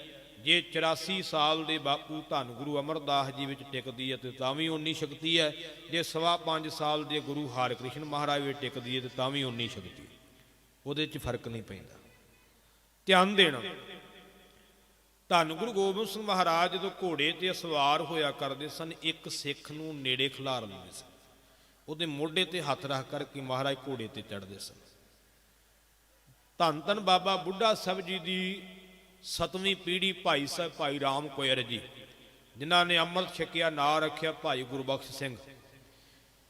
ਭਾਈ ਰਾਮ ਕੋਇਰ ਜੀ ਬੜੇ ਉੱਚੇ ਸੁੱਚੇ ਜੀਵਨ ਵਾਲੇ ਬ੍ਰਹਮ ਗਿਆਨੀ ਗੁਰੂ ਕੇ ਸਿੱਖ ਸਨ। ਇੱਕ ਦਿਨ ਮਨ ਵਿੱਚ ਫੁਰਨਾ ਆ ਗਿਆ ਕਿ ਸਤਿਗੁਰੂ ਜੀ ਸਿੱਖ ਦੇ ਮੋਢੇ ਤੇ ਹੱਥ ਰੱਖ ਕਰਕੇ ਘੋੜੇ ਤੇ ਚੜ੍ਹਦੇ ਆ। ਮਹਾਰਾਜ ਦਾ ਸਰੀਰ ਤਾਂ ਛੋਟਾ ਜਿਹਾ ਹੀ ਹੈ, ਮਹਾਰਾਜ ਦਾ ਭਾਰ ਤਾਂ ਨਹੀਂ ਹੋਣਾ ਇੰਨਾ। ਇਤਿਹਾਸ 'ਚ ਜ਼ਿਕਰ ਆਉਂਦਾ ਹੈ ਮਹਾਰਾਜ ਦਾ ਕਿਤੇ ਕਿੰਨਾ ਕੁ ਭਾਰ ਹੋਣਾ ਹੈ, ਇਹ ਤੇ ਕੋਈ ਵੀ ਕਰ ਸਕਦਾ ਕਰਮ। ਅਗਲੇ ਦਿਨ ਜਦੋਂ ਮਹਾਰਾਜ ਨੇ ਘੋੜੇ ਤੇ ਸਵਾਰ ਹੋਣਾ ਸੀ, ਭਾਈ ਰਾਮ ਕੋਇਰ ਨੂੰ ਬੁਲਾ ਲਿਆ ਵੀ ਆਵਾਜ਼ ਮਾਰੋ ਵੀ ਭਾਈ ਸਾਹਿਬ ਜੀ ਆਇਓ, ਅੱਜ ਸੇਵਾ ਤੁਸੀਂ ਨਿਭਾਓ। ਭਾਈ ਸਾਹਿਬ ਤੇ ਪਹਿਲਾਂ ਹੀ ਇੱਛਾ ਕਰਦੇ ਸੀ ਕਿ ਮੈਂ ਵੀ ਕਰ ਸਕਦਾ, ਪਰ ਤਰਕ ਕਰ ਬੈਠੇ ਨਾਲ। ਸੇਵਾ ਕਰਨਾ ਹੋਰ ਵਿਸ਼ਾ, ਪਰ ਤਰਕ ਕਰ ਬੈਠੇ। ਜਦੋਂ ਤਰਕ ਆ ਜਾਵੇ ਫਿਰ ਸੇਵਾ ਥਾਂ ਹੀ ਨਹੀਂ ਪੈਂਦੀ, ਫਿਰ ਸੇਵਾ ਦਾ ਕੋਈ ਲਾਭ ਨਹੀਂ ਹੁੰਦਾ। ਮਹਾਰਾਜ ਦੇ ਕੋਲ ਗਏ, ਮਹਾਰਾਜ ਘੋੜੇ ਤੇ ਸਵਾਰ ਹੋਣ ਲੱਗੇ। ਇਤਿਹਾਸ ਵਿੱਚ ਲਿਖਿਆ ਕਿ ਮਹਾਰਾਜ ਜਦੋਂ ਭਾਈ ਰਾਮ ਕੋਇਰ ਦੇ ਮੋਢੇ ਤੇ ਹੱਥ ਰੱਖ ਕਰਕੇ ਘੋੜੇ ਤੇ ਸਵਾਰ ਹੋਣ ਲੱਗੇ ਤੇ ਲੱਕ ਤੱਕ ਧਰਤੀ ਵਿੱਚ ਧਸ ਗਿਆ। ਇਤਿਹਾਸ 'ਚ ਲਿਖਿਆ ਲੱਕ ਤੱਕ ਧਰਤੀ ਵਿੱਚ ਚਲਾ ਗਿਆ। ਹੈਰਾਨ ਹੋ ਗਿਆ ਕਿ ਜਿਹਨੇ ਤਰਕ ਕੀਤੀ ਸੀ ਮਹਾਰਾਜ ਦਾ ਕਿਹੜਾ ਭਾਰ ਹੈਗਾ। ਮਹਾਰਾਜ ਕਹਿਣ ਲੱਗੇ ਭਾਈ ਰਾਮ ਕੋਇਰ, ਜੇ ਬਾਬਾ ਬੁੱਢਾ ਜੀ ਦੀ ਪੀੜੀ ਨਾ ਹੁੰਦਾ ਪਤਾਲ ਵਿੱਚ ਭੇਜ ਦੇਣਾ ਸੀ। ਇਤਿਹਾਸ ਵਿੱਚ ਬਚਨ ਹੈ। ਉਸੇ ਵੇਲੇ ਚਰਨਾਂ ਤੇ ਢਹਿ ਪਿਆ, ਸੱਚੇ ਪਾਤਸ਼ਾਹ ਬਖਸ਼ ਲਓ। ਮਹਾਰਾਜ ਕਹਿੰਦੇ ਸਿੱਖ ਦਾ ਕਰਮ ਨਹੀਂਗਾ ਗੁਰੂ ਤੇ ਤਰਕ ਕਰਨਾ। ਇਹ ਸਿੱਖ ਦਾ ਕਰਮ ਨਹੀਂਗਾ ਵੀ ਗੁਰੂ ਤੇ ਤਰਕ ਕਰੇ ਵੀ ਗੁਰੂ ਸ਼ਾਇਦ ਆ ਨਹੀਂ ਕਰ ਸਕਦਾ, ਗੁਰੂ ਸ਼ਾਇਦ ਆਓ ਨਹੀਂ ਕਰ ਸਕਦਾ। ਹੁਣ ਅਜੋਕੇ ਸਮੇਂ ਦੇ ਲੋਕਾਂ ਨੂੰ ਇਹ ਗੱਪ ਕਹਾਣੀਆਂ ਲੱਗਦੀਆਂ। ਉਹ ਕਹਿੰਦੇ ਜੀ ਇਹ ਗੱਪ ਕਹਾਣੀਆਂ, ਆਮ ਹੀ ਸ਼ਬਦ ਵਰਤਿਆ ਜਾਂਦਾ। ਧਿਆਨ ਦੇਣ ਵਾਲੇ ਬਚਨ ਮੈਂ ਕਈ ਵਾਰ ਸੋਚਦਾ ਹੁੰਦਾ, ਉਹ ਸਾਇੰਸ ਨੂੰ ਬੜਾ ਤਰਜੀਹ ਦੇਣਗੇ ਵੀ ਸਾਇੰਸ ਨੂੰ ਤੁਸੀਂ ਮੰਨੋ, ਸਾਇੰਸ ਸਭ ਕੁਝ ਕਰਦੀ ਹੈ। ਮੈਂ ਕਈ ਵਾਰ ਸਵਾਲ ਕਰਦਾ ਹੁੰਦਾ ਕਿ ਗੁਰਬਾਣੀ ਦੇ ਵਿੱਚ ਬਾਬਾ ਕਬੀਰ ਸਾਹਿਬ ਜੀ ਦੀ ਬਾਣੀ ਹੈ ਤੇ ਬਾਬਾ ਕਬੀਰ ਸਾਹਿਬ ਜੀ ਨੇ ਸਾਡੇ ਸਰੀਰ ਦੇ ਅੰਦਰ ਦਾ ਨਕਸ਼ਾ ਬਿਆਨ ਕੀਤਾ ਵੀ ਕਿੰਨੀਆਂ ਹੱਡੀਆਂ ਸਾਡੇ ਸਰੀਰ 'ਚ ਨੇ, ਕੀ ਕੁਝ ਹੈ, ਕਿਵੇਂ ਕਰਮ ਕਰਦੀਆਂ ਨੇ। ਮੈਂ ਕਈ ਵਾਰ ਸਵਾਲ ਕਰਦਾ ਹੁੰਦਾ, ਜਿਹੜੇ ਲੋਕ ਕਹਿੰਦੇ ਵੀ ਸਾਇੰਸ ਤੋਂ ਬਿਨਾਂ ਕੁਝ ਸਿੱਧ ਨਹੀਂ ਹੋ ਸਕਦਾ, ਮੇਰਾ ਉਹਨਾਂ ਨੂੰ ਸਵਾਲ ਹੈ ਕਿ ਬਾਬਾ ਕਬੀਰ ਸਾਹਿਬ ਦੇ ਵੇਲੇ ਕਿਹੜੀ ਲੈਬੋਰਟਰੀ ਸੀ, ਕਿਹੜੇ ਐਕਸਰੇ ਸੀ ਜਿਨ੍ਹਾਂ ਨਾਲ ਉਹਨਾਂ ਨੇ ਇਹ ਦੱਸ ਦਿੱਤਾ, ਅੰਦਰਲੀ ਫੋਟੋ ਖਿੱਚ ਕਰਕੇ ਬਾਹਰ ਦਿਖਾ ਦਿੱਤੀ ਵੀ ਆਹ ਦੇਖੋ ਜੀ। ਹੁਣ ਤਾਂ ਚਲੋ ਆਪਾਂ ਐਕਸਰੇ ਹੈਗੇ ਨਾ, ਹੁਣ ਤਾਂ ਆਪਾਂ ਅਲਟਰਾਸਾਊਂਡ ਕਰਾ ਲੈਂਦੇ ਆ, ਸਾਰਾ ਸਰੀਰ ਦਾ ਅੰਦਰਲਾ ਹਿੱਸਾ ਆਪਾਂ ਨੂੰ ਨਜ਼ਰ ਆ ਜਾਂਦਾ ਹੈ। ਪਰ ਉਦੋਂ ਤੇ ਕੋਈ ਮਸ਼ੀਨ ਨਹੀਂ ਸੀ। ਜਿਹੜੇ ਕਹਿੰਦੇ ਸਾਇੰਸ ਸਿੱਧ ਕਰਦੀ ਹੈ, ਮੇਰਾ ਸਵਾਲ ਹੈ ਕਿ ਸਾਇੰਸ ਮੈਨੂੰ ਖੂਨ ਬਣਾ ਕੇ ਵਿਖਾਵੇ। ਸਾਡੇ ਸਰੀਰ ਵਿੱਚ ਖੂਨ ਬਣਦਾ ਹੈ, ਖੂਨ ਬਣਦਾ ਨਾ, ਅਸੀਂ ਪ੍ਰਸ਼ਾਦਾ ਛਕਦੇ ਹਾਂ, ਪਦਾਰਥ ਛਕਦੇ ਹਾਂ ਤੇ ਉਹ ਪਦਾਰਥ ਜਿਹੜੇ ਨੇ ਖੂਨ ਬਣ ਜਾਂਦੇ ਨੇ। ਇਹ ਤਾਂ ਸਾਰੇ ਜਾਣਦੇ ਆ ਵੀ ਇਹਨਾਂ ਚੀਜ਼ਾਂ ਤੋਂ ਖੂਨ ਬਣਦਾ ਹੈ, ਪਰ ਇਹ ਬਣਦਾ ਸਰੀਰ ਨਾਲ ਹੀ ਹੈ। ਅਜੇ ਤੱਕ ਕੋਈ ਐਸੀ ਮਸ਼ੀਨ ਨਹੀਂ ਹੋਈ ਜਿਹਦੇ ਵਿੱਚ ਸੇਬ ਪਾ ਦਿਓ, ਜਿਹਦੇ ਵਿੱਚ ਪ੍ਰਸ਼ਾਦੇ ਪਾ ਦਿਓ ਤੇ ਖੂਨ ਬਣ ਕੇ ਅੱਗੇ ਨਿਕਲ ਆਵੇ। ਕੋਈ ਤਿਆਰ ਕਰ ਸਕਦਾ? ਸਾਇੰਸ ਬਣਾ ਦੂਗੀ? ਅਜੇ ਤੱਕ ਸਾਇੰਸ ਤੋਂ ਇਹ ਚੀਜ਼ ਨਹੀਂ ਬਣ ਸਕੀ, ਇਹ ਰੱਬ ਨੇ ਬਣਾਈ ਹੈ। ਤੁਸੀਂ ਜੋ ਕੁਝ ਛਕਦੇ ਆ ਉਹ ਖੂਨ ਬਣ ਗਿਆ। ਖੂਨ ਵੇਖੋ, ਆਪਣਾ ਖੂਨ ਕੀ ਰੂਪ ਹੈ ਤੇ ਸੇਬ ਕੀ ਰੂਪ ਹੈ, ਹੋਰ ਫਲ ਕੀ ਰੂਪ ਹੈ, ਪ੍ਰਸ਼ਾਦਾ ਕੀ ਰੂਪ ਹੈ, ਤੇ ਖੂਨ ਦਾ ਰੂਪ ਵੇਖੋ ਕਿਵੇਂ ਬਦਲ ਦਿੱਤਾ ਇਸ ਚੀਜ਼ ਨੂੰ। ਇਹ ਖੇਡ ਹੈ ਨਾ, ਕਰਤੇ ਦੀ ਅਗੰਮੀ ਖੇਡ ਹੈ। ਇਹਨੂੰ ਕੋਈ ਬਣਾ ਸਕਦਾ ਇਹੋ ਜਿਹੀ ਮਸ਼ੀਨ ਜਿਹੜੀ ਮਹਾਰਾਜ ਨੇ ਬਣਾਈ? ਕੋਈ ਬਣਾ ਕੇ ਵਿਖਾਵੇ। ਕੀ ਕਰੂ ਸਾਇੰਸ 'ਚ? ਹੁਣ ਸੋਚਣ ਵਾਲੀ ਤੇ ਗੱਲ ਇਹ ਹੈ ਵੀ ਹੁਣ ਕਹਿੰਦੇ ਵੀ ਅਸੀਂ ਵੇਖੀ ਚੀਜ਼ ਨੂੰ ਮੰਨਣਾ ਹੈ, ਦੂਜੀ ਨੂੰ ਨਹੀਂ ਮੰਨਣਾ। ਜੇ ਆਪਾਂ ਇਸ ਵਿਸ਼ੇ ਤੇ ਆ ਜਾਈਏ, ਬੜੀਆਂ ਚੀਜ਼ਾਂ ਜਿਹੜੀਆਂ ਅਸੀਂ ਵੇਖੀਆਂ ਨਹੀਂ ਪਰ ਮੰਨਦੇ ਹਾਂ। ਆਪਾਂ ਗੁਰਬਾਣੀ 'ਚ ਪੜ੍ਹਦੇ ਹਾਂ, ਪਾਤਾਲਾ ਪਾਤਾਲ ਲੱਖ ਆਗਾਸਾ ਆਗਾਸ, ਓੜਕ ਓੜਕ ਭਾਲ ਥੱਕੇ ਵੇਦ ਕਹਿਨ ਇੱਕ ਬਾਤ, ਸਾਹਿਸ 18 ਕਹਿਨ ਕਤੇਬਾ ਅਸਲੂ ਇੱਕ ਧਾਤ, ਲੇਖਾ ਹੋਏ ਤਾਂ ਲਿਖੀਆ ਲੇਖਾ ਹੋਏ ਵਿਨਾਸ਼, ਨਾਨਕ ਵੱਡਾ ਆਖੀਐ ਆਪੇ ਜਾਣਿ ਆਪ। ਮਾਰੇ ਕਹਿੰਦੇ ਉਹ ਲੱਖਾਂ ਪਤਾਲ ਨੇ, ਲੱਖਾਂ ਆਕਾਸ਼ ਨੇ, ਤੁਹਾਡੇ ਵਿੱਚੋਂ ਕਿਸੇ ਨੇ ਵੇਖੇ? ਫਿਰ ਕਿਵੇਂ ਮੰਨੋਗੇ? ਕਹਿ ਦਿਓ ਕੋਈ ਝੂਠ ਲਿਖਿਆ ਗੁਰੂ ਨਾਨਕ ਸਾਹਿਬ ਨੇ? ਆਪਾਂ ਤੇ ਇੱਕ ਵੀ ਪਤਾਲ ਨਹੀਂ ਵੇਖਿਆ। ਮੈਂ ਤੇ ਵੇਖਿਆ ਨਹੀਂ ਅਜੇ ਤੱਕ, ਤੁਸੀਂ ਵੇਖਿਆ ਤੇ ਦੱਸ ਦਿਓ। ਇੱਕ ਵੀ ਪਤਾਲ ਕਿਸੇ ਨੇ ਵੇਖਿਆ? ਲੱਖਾਂ ਦੀ ਤੇ ਗੱਲ ਹੀ ਛੱਡੋ, ਜੇ ਤੁਸੀਂ ਇੱਕ ਵੀ ਵੇਖਿਆ ਦੱਸੋ, ਕਿਸੇ ਵੇਖਿਆ? ਪਰ ਮੰਨਦੇ ਆ ਨਾ ਪਤਾਲ ਹੈਗਾ। ਧਿਆਨ ਦੇਣ ਵਾਲੇ ਬਚਨ ਹੈ ਵੀ ਹਰ ਚੀਜ਼ ਐਸਾ ਨਹੀਂ, ਬੜੀਆਂ ਚੀਜ਼ਾਂ ਹੈ। ਹੁਣ ਤੁਸੀਂ ਡਾਕਟਰ ਕੋਲੇ ਜਾਂਦੇ, ਜਾ ਕੇ ਕਹਿੰਦੇ ਡਾਕਟਰ ਸਾਹਿਬ ਮੇਰੀ ਲੱਤ ਵਿੱਚ ਦਰਦ ਹੁੰਦੀ ਹੈ। ਡਾਕਟਰ ਆਖੇ ਵੀ ਪਹਿਲਾਂ ਮੈਨੂੰ ਵਿਖਾ ਕਿੱਦਾਂ ਦੀ ਹੁੰਦੀ, ਫਿਰ ਇਲਾਜ ਕਰਨਾ, ਨਹੀਂ ਤੇ ਮੈਂ ਨਹੀਂ ਕਰਨਾ। ਵਿਖਾਓਗੇ ਦਰਦ? ਜੇ ਤੁਸੀਂ ਕੋਈ ਵੇਖੀ ਚੀਜ਼ ਹੀ ਮੰਨਣੀ ਹੈ, ਮੈਂ ਬੜੀਆਂ ਚੀਜ਼ਾਂ ਦੱਸ ਸਕਦਾ ਜਿਹੜੀਆਂ ਦਿਸਦੀਆਂ ਨਹੀਂ ਪਰ ਹੈਗੀਆਂ ਵਾ। ਹੁਣ ਜੇ ਡਾਕਟਰ ਇਹਨਾਂ ਤਰਕਵਾਦੀਆਂ ਵਰਗਾ ਮੂਰਖ ਹੋਵੇ ਤੇ ਉਹ ਆਖੇ ਪਹਿਲਾਂ ਦਰਦ ਵਿਖਾ ਤੇ ਮੈਂ ਤਾਂ ਇਲਾਜ ਕਰਨਾ, ਨਹੀਂ ਤੇ ਨਹੀਂ ਕਰਨਾ, ਫਿਰ ਤਾਂ ਬੰਦਾ ਮਰੂਗਾ ਹੀ ਨਾ। ਇਹਨਾਂ ਦੇ ਮਗਰ ਲੱਗ ਗਿਆ। ਦਰਦ ਉਹਨੂੰ ਹੀ ਪਤਾ ਜਿਹਨੂੰ ਹੁੰਦੀ ਹੈ, ਦੂਜੇ ਨੂੰ ਨਹੀਂ ਪਤਾ, ਨਾਲ ਦੇ ਨੂੰ ਵੀ ਨਹੀਂ ਪਤਾ। ਇਹ ਵੀ ਧਿਆਨ ਦੇਣਾ, ਜਿਹਨੂੰ ਹੋ ਰਹੀ ਹੈ ਉਹਨੂੰ ਪਤਾ ਹੈ ਦਰਦ ਦਾ ਕੰਮ ਕੀ ਹੈ ਤੇ ਦਰਦ ਕਿਹੋ ਜਿਹੀ ਹੁੰਦੀ ਹੈ, ਪਰ ਉਹ ਬਿਆਨ ਨਹੀਂ ਕਰ ਸਕਦਾ, ਉਹਦਾ ਕੋਈ ਰੂਪ ਨਹੀਂ ਦਿਖਾ ਸਕਦਾ ਵੀ ਕਿਹੋ ਜਿਹੀ ਹੁੰਦੀ ਹੈ, ਪਰ ਉਹਨੂੰ ਮਹਿਸੂਸ ਕਰ ਸਕਦਾ ਹੈ, ਦਰਦ ਨੂੰ ਦਿਖਾ ਨਹੀਂ ਸਕਦਾ। ਜੇ ਕੋਈ ਆਖੇ ਵੀ ਕਰਕੇ ਦਿਖਾਓ, ਅੱਜ ਇਹ ਕਿੰਤੂ ਹੁੰਦਾ ਨਾ ਵੀ ਕਰਕੇ ਦਿਖਾਓ, ਨਹੀਂ। ਅੱਜ ਗੁਰਦੁਆਰਾ ਪੰਜਾ ਸਾਹਿਬ, ਕਈ ਵਾਰ ਸੋਚੀਦਾ ਧੰਨ ਗੁਰੂ ਨਾਨਕ ਦੇਵ ਪਾਤਸ਼ਾਹ ਜੀ ਦਾ ਪੰਜਾ ਸਾਹਿਬ, ਇਤਿਹਾਸ ਸਾਰੇ ਜਾਣਦੇ, ਉਹਦਾ ਵੀ ਖੰਡਨ ਕਰ ਦਿੱਤਾ, ਕਹਿੰਦੇ ਜੀ ਪੰਜਾ ਲੱਗ ਹੀ ਨਹੀਂ ਸਕਦਾ। ਮੇਰੇ ਕੋਲ ਵੀਡੀਓ ਪਈ ਹੈ, ਮੈਂ ਨਾਂ ਲਵਾਂ ਤੇ ਕਈਆਂ ਨੂੰ ਇਤਰਾਜ਼ ਹੋਣਾ ਜਿਹਨੇ ਖੰਡਨ ਕੀਤਾ ਹੈ।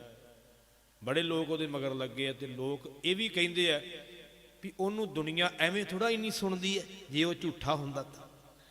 ਮੈਂ ਕਿਹਾ ਫਿਰ ਤਾਂ ਸਰਸੇ ਵਾਲੇ ਮਗਰ ਵੀ ਬੜੀ ਦੁਨੀਆ, ਫਿਰ ਉਹ ਵੀ ਸੱਚਾ ਮੰਨ ਲਈ ਹੈ।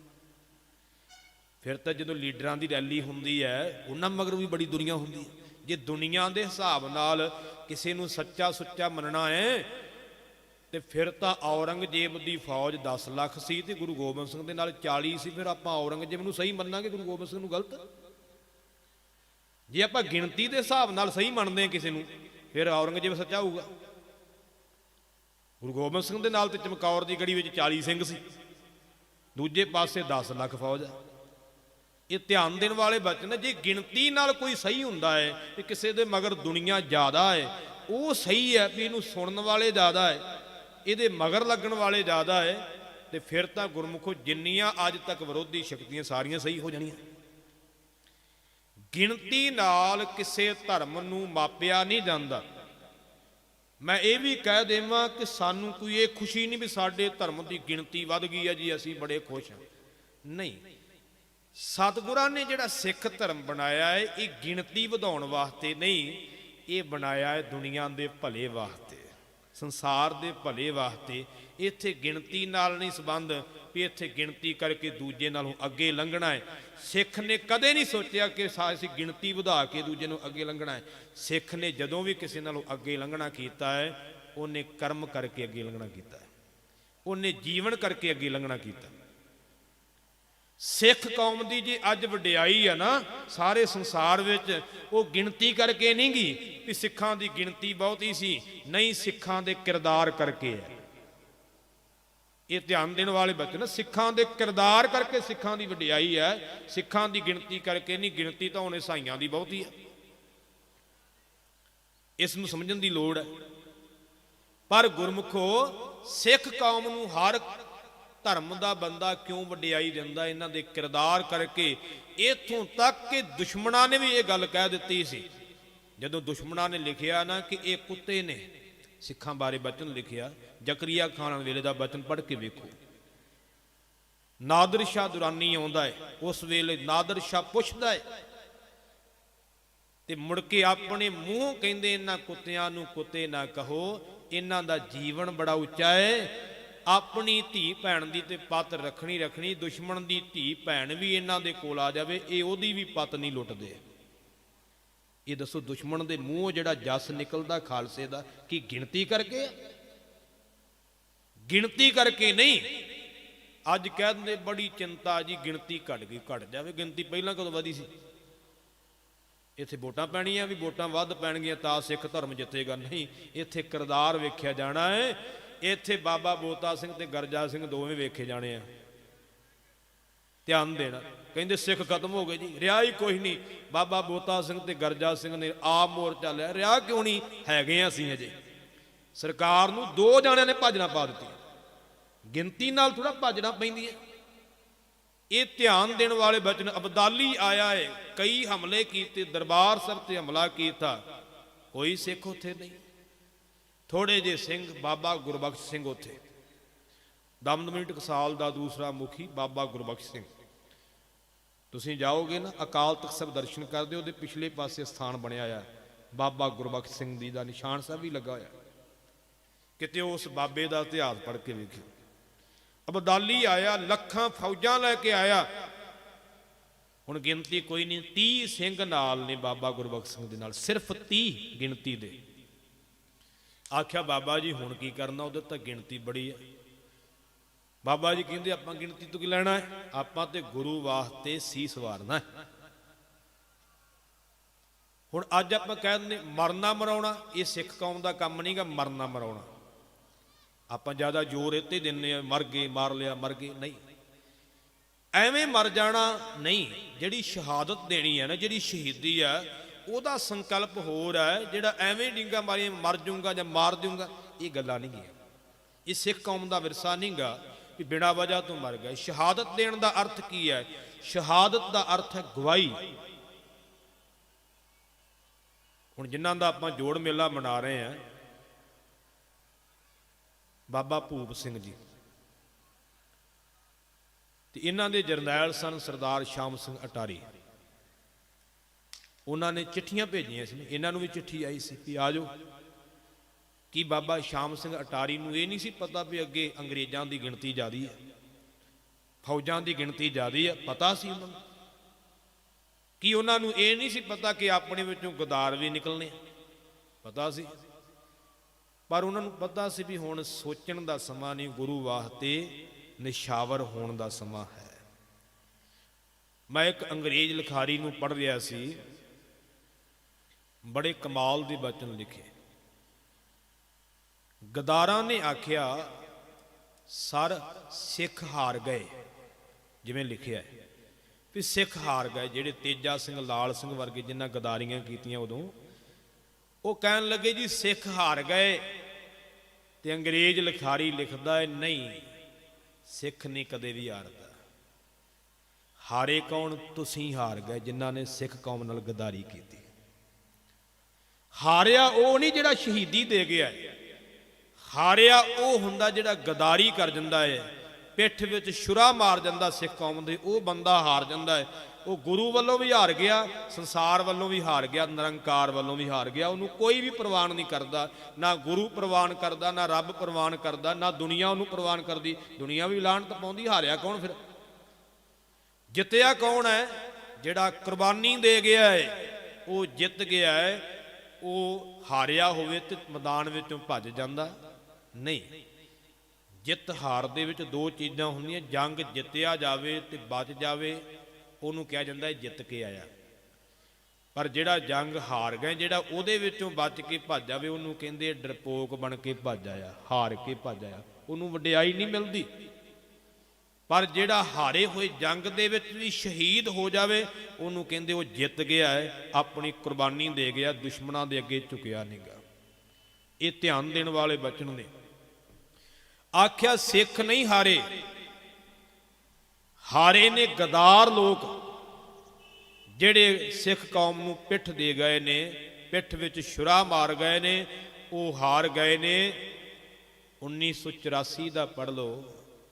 ਗੁਰਮੁਖੋ, ਸੰਤ ਜਰਨੈਲ ਸਿੰਘ ਨੂੰ ਅੱਜ ਦੁਨੀਆ ਪੂਜਦੀ ਹੈ, ਤੇ ਜਿਨ੍ਹਾਂ ਨੇ ਗਦਾਰੀਆਂ ਕੀਤੀਆਂ ਉਹਨਾਂ ਦਾ ਕੀ ਹਾਲ ਹੁੰਦਾ, ਮੇਰੇ ਨਾਂ ਲੈਣ ਦੀ ਲੋੜ ਨਹੀਂ। ਤੁਸੀਂ ਸਾਰੇ ਜਾਣਦੇ ਹੋ, ਪਤਾ ਤੁਹਾਨੂੰ ਸਾਰਿਆਂ ਨੂੰ ਹੁੰਦਾ ਹੈ। ਮੇਰੇ ਵਰਗਿਆਂ ਦੇ ਮੂੰਹ ਕਢਾ ਕੇ ਮੇਰੇ ਵਰਗਿਆਂ ਦਾ ਵੈਰ ਪੈ ਜਾਂਦਾ ਹੈ, ਤੇ ਤੁਸੀਂ ਚੁੱਪ ਰਹਿੰਦੇ। ਪਤਾ ਤੁਹਾਨੂੰ ਵੀ ਹੈ, ਕਿਹੜਾ ਨਹੀਂ ਪਤਾ? ਸਾਰਿਆਂ ਨੂੰ ਪਤਾ ਹੈ ਵੀ ਕੌਣ ਗਦਾਰ ਸੀ, ਕਿਹਨਾਂ ਨੇ ਗਦਾਰੀਆਂ ਕੀਤੀਆਂ। ਪਰ ਸਾਨੂੰ ਛੋਟੀਆਂ ਛੋਟੀਆਂ ਜਿਹੜੀਆਂ ਪੋਸਟਾਂ ਨਾ, ਉਹ ਹੀ ਉਹਨਾਂ ਨਾਲ ਜੋੜੀ ਰੱਖਦੀਆਂ ਵੀ ਸ਼ਾਇਦ ਸਰਪੰਚੀ ਮਿਲ ਗਈ, ਚੇਅਰਮੈਨੀ ਮਿਲ ਗਈ, ਫਲਾਨਾ ਮਿਲ ਗਿਆ, ਫਲਾਨਾ ਮਿਲ ਗਿਆ। ਇਹ ਚੀਜ਼ਾਂ ਹੀ ਉਹਨਾਂ ਦੇ ਵਿਰੁੱਧ ਨਹੀਂ ਬੋਲਣ ਦਿੰਦੀਆਂ। ਪਤਾ ਸਾਨੂੰ ਵੀ ਹੁੰਦਾ, ਐਸਾ ਨਹੀਂ ਕਿ ਪਤਾ ਨਹੀਂ। ਛੋਟੀਆਂ ਛੋਟੀਆਂ ਪੋਸਟਾਂ, ਮੈਂ ਕਿਸੇ ਇੱਕ ਦੀ ਗੱਲ ਨਹੀਂ ਕਰਦਾ, ਨਾ ਮੇਰਾ ਕੋਈ ਇੱਕ ਟਾਰਗੇਟ ਹੈ ਕਿ ਮੈਂ ਕਿਸੇ ਨੂੰ ਕਹਾਂ ਕਿ ਫਲਾਨਾ ਮੇਰੇ ਵਿਰੁੱਧ ਹੈ। ਮੇਰਾ ਕੋਈ ਵੈਰੀ ਨਹੀਂ, ਤੇ ਨਾ ਮੈਂ ਕਿਸੇ ਦਾ ਵੈਰੀ ਹਾਂ। ਮੈਂ ਸਿੱਖ ਕੌਮ ਦਾ ਪ੍ਰਚਾਰਕ ਹਾਂ, ਤੇ ਸੱਚਾਈ ਬੋਲਣਾ ਮੇਰਾ ਫਰਜ਼ ਹੈ। ਸਾਨੂੰ ਪਤਾ ਜਿਨ੍ਹਾਂ ਨੇ ਗਦਾਰੀਆਂ ਕੀਤੀਆਂ, ਅੱਜ ਲੋਕ ਉਹਨਾਂ ਨੂੰ ਘਰ ਨਹੀਂ ਵੜਨ ਦਿੰਦੇ। ਉਹਨਾਂ ਦੇ ਹਾਲਾਤ ਕਿਹੋ ਜਿਹੇ ਬਣੇ ਹੋਏ ਸਾਰੀ ਦੁਨੀਆ ਜਾਣਦੀ ਹੈ। ਪਰ ਜਿਨ੍ਹਾਂ ਨੇ ਉੱਥੇ ਗੁਰੂ ਵਾਸਤੇ ਆਪਾ ਵਾਰਿਆ, ਅੱਜ ਦੁਨੀਆ ਉਹਨਾਂ ਨੂੰ ਪੂਜਦੀ ਹੈ। ਉਹਨਾਂ ਦੇ ਅੱਜ ਸਮਾਗਮ ਹੁੰਦੇ ਆ। ਅੱਜ ਉਹਨਾਂ ਦੇ, ਤੁਸੀਂ ਬਾਹਰ ਕਿਸੇ ਵੀ ਦੇਸ਼ ਵਿੱਚ ਚਲੇ ਜਾਓ, ਤੁਹਾਨੂੰ ਕੋਈ ਇਹੋ ਜਿਹਾ ਗੁਰੂ ਘਰ ਨਹੀਂ ਲੱਭੇਗਾ ਜਿੱਥੇ ਸੰਤ ਜਰਨੈਲ ਸਿੰਘ ਦੀ ਫੋਟੋ ਨਾ ਹੋਵੇ, ਜਿੱਥੇ ਭਾਈ ਅਮਰੀਕ ਸਿੰਘ ਦੀ ਫੋਟੋ ਨਾ ਹੋਵੇ, ਜਿੱਥੇ ਜਰਨਲ ਸ਼ਵੇਕ ਸਿੰਘ ਦੀ ਫੋਟੋ ਨਾ ਹੋਵੇ, ਜਿੱਥੇ ਭਾਈ ਅਵਤਾਰ ਸਿੰਘ ਬ੍ਰਹਮਾ ਦੀ ਫੋਟੋ ਨਾ ਹੋਵੇ। ਹਰ ਗੁਰਦੁਆਰੇ ਵਿੱਚ ਸ਼ਹੀਦਾਂ ਦੀਆਂ ਫੋਟੋਆਂ ਲੱਗੀਆਂ ਹੈ, ਤੇ ਉਹਨਾਂ ਦੇ ਥੱਲੇ ਉਹਨਾਂ ਦਾ ਸੰਖੇਪ ਜਿਹਾ ਜੀਵਨ ਲਿਖਿਆ ਹੈ ਕਿ ਇਹਨਾਂ ਨੇ ਕੀ ਕਰਮ ਕੀਤਾ ਹੈ। ਧਿਆਨ ਦੇਣਾ, ਤੇ ਗੁਰਮੁਖੋ ਇਸ ਚੀਜ਼ ਨੂੰ ਸਮਝਣ ਦੀ ਲੋੜ ਕੀ ਉਹ ਹਾਰ ਗਏ? ਨਹੀਂ, ਹਾਰੇ ਤੇ ਉਹ ਲੋਕ ਹੈ 6 ਲੱਖ ਫੌਜ ਲੈ ਕੇ ਆਉਣ ਵਾਲੇ ਵੀ ਹਾਰ ਕੇ ਗਏ, ਜਿਨ੍ਹਾਂ ਨੂੰ ਇਹ ਸੀ ਬਸ ਜੀ 2-2.5 ਘੰਟੇ ਦਾ ਸਮਾਂ ਲੱਗਣਾ ਹੈ। ਕੁਲਦੀਪ ਬਰਾੜ ਆਪਣੀ ਕਿਤਾਬ ਵਿੱਚ ਲਿਖਦਾ ਹੈ ਦਾ ਆਪਰੇਸ਼ਨ ਬਲੂ ਸਟਾਰ 1984, ਕਿਤੇ ਪੜ੍ਹ ਕੇ ਵੇਖਿਓ।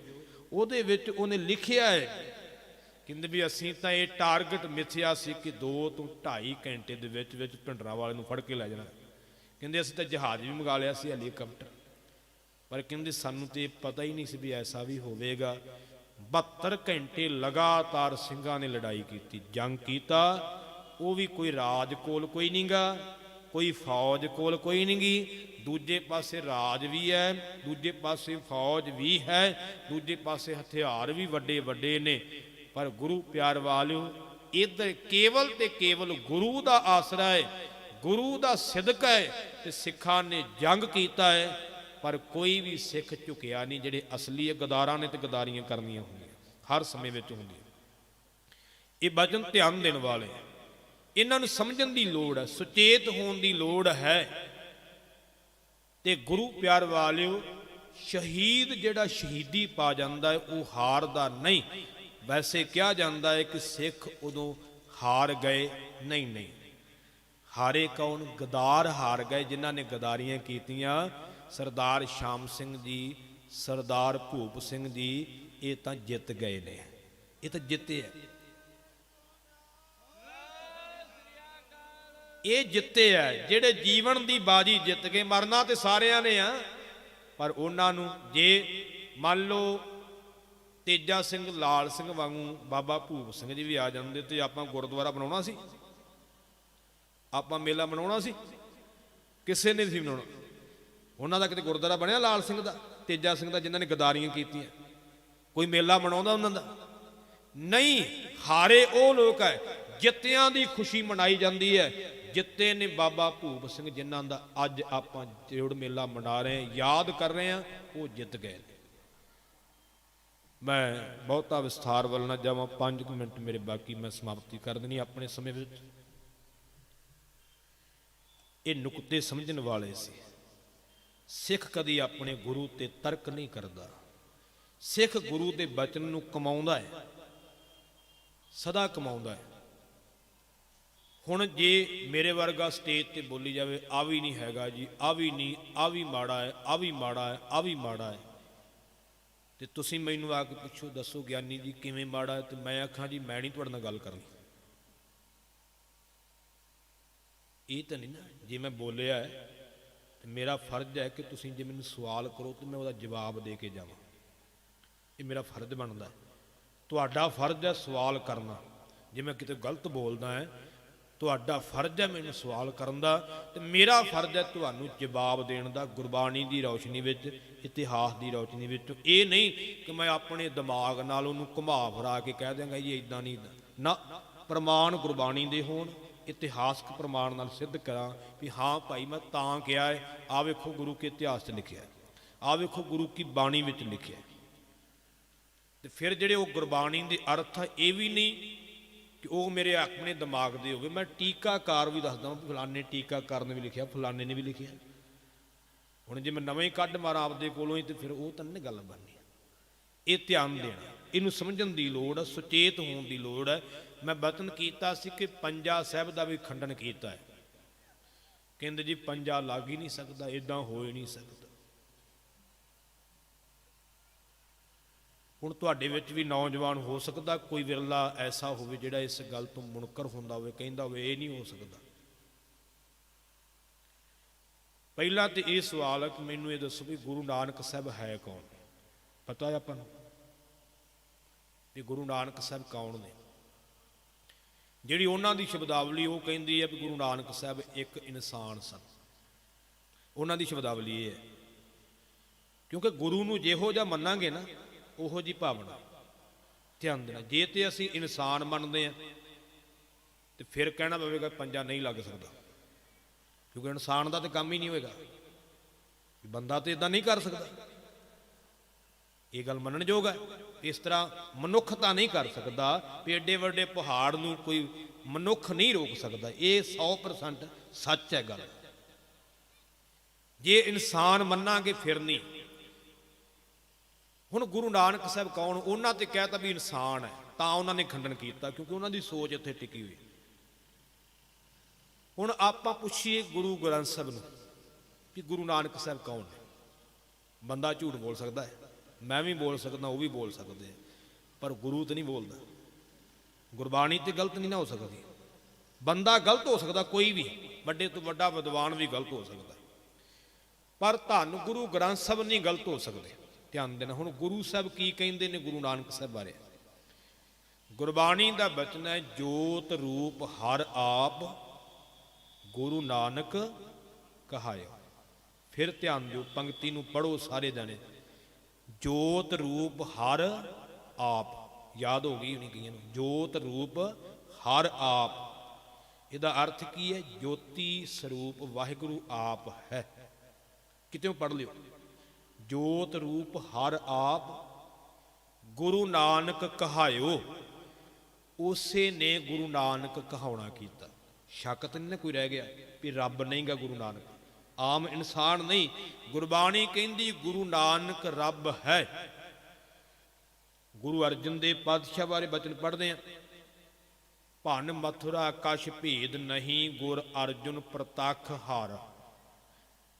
ਮਥੁਰਾ ਭੱਟ ਜੀ ਕਹਿੰਦੇ ਕੋਈ ਫਰਕ ਨਹੀਂ, ਗੁਰੂ ਅਰਜਨ ਦੇਵ ਪ੍ਰਤੱਖ ਰੱਬ ਹੈ। ਕੋਈ ਸ਼ੱਕ ਹੈ? ਹੁਣ ਗੁਰਬਾਣੀ, ਜੇ ਹੁਣ ਕੋਈ ਆਖੇ ਮੈਂ ਗੁਰਬਾਣੀ ਨਹੀਂ ਮੰਨਦਾ ਤੇ ਢੱਠੇ ਖੂਹ 'ਚ ਪੈ, ਤੇਰੇ ਤੋਂ ਲੈਣਾ ਕੀ ਸੀ? ਵੀ ਜੇ ਤੂੰ ਗੁਰਬਾਣੀ ਨਹੀਂ ਮੰਨਦਾ ਤੇਰੇ ਨਾਲ ਸਾਡਾ ਕੀ ਸੰਬੰਧ? ਸਿੱਧਾ ਜਿਹਾ ਸ਼ਬਦ ਹੈ ਨਾ ਆਪਣਾ ਪੰਜਾਬੀ ਜਿਹਾ, ਵੀ ਢੱਠੇ ਖੂਹ 'ਚ ਪੈ ਜਾ। ਫਿਰ ਤੈਨੂੰ ਕੀ ਪੁੱਛਣਾ ਹੈ? ਜੇ ਤੂੰ ਗੁਰਬਾਣੀ ਤੇ ਕਿੰਤੂ ਕਰ ਲੱਗ ਪਿਆ, ਗੁਰਬਾਣੀ ਦੀ ਨਹੀਂ ਮੰਨਦਾ, ਫਿਰ ਤੇਰੇ ਨਾਲ ਤੇ ਸਾਡਾ ਵਾਹ ਵਾਸਤਾ ਹੀ ਨਹੀਂ। ਤੂੰ ਸਿੱਖ ਹੀ ਨਹੀਂ ਰਿਹਾ ਜਿਹੜਾ ਗੁਰਬਾਣੀ ਨੂੰ ਨਹੀਂ ਮੰਨਦਾ।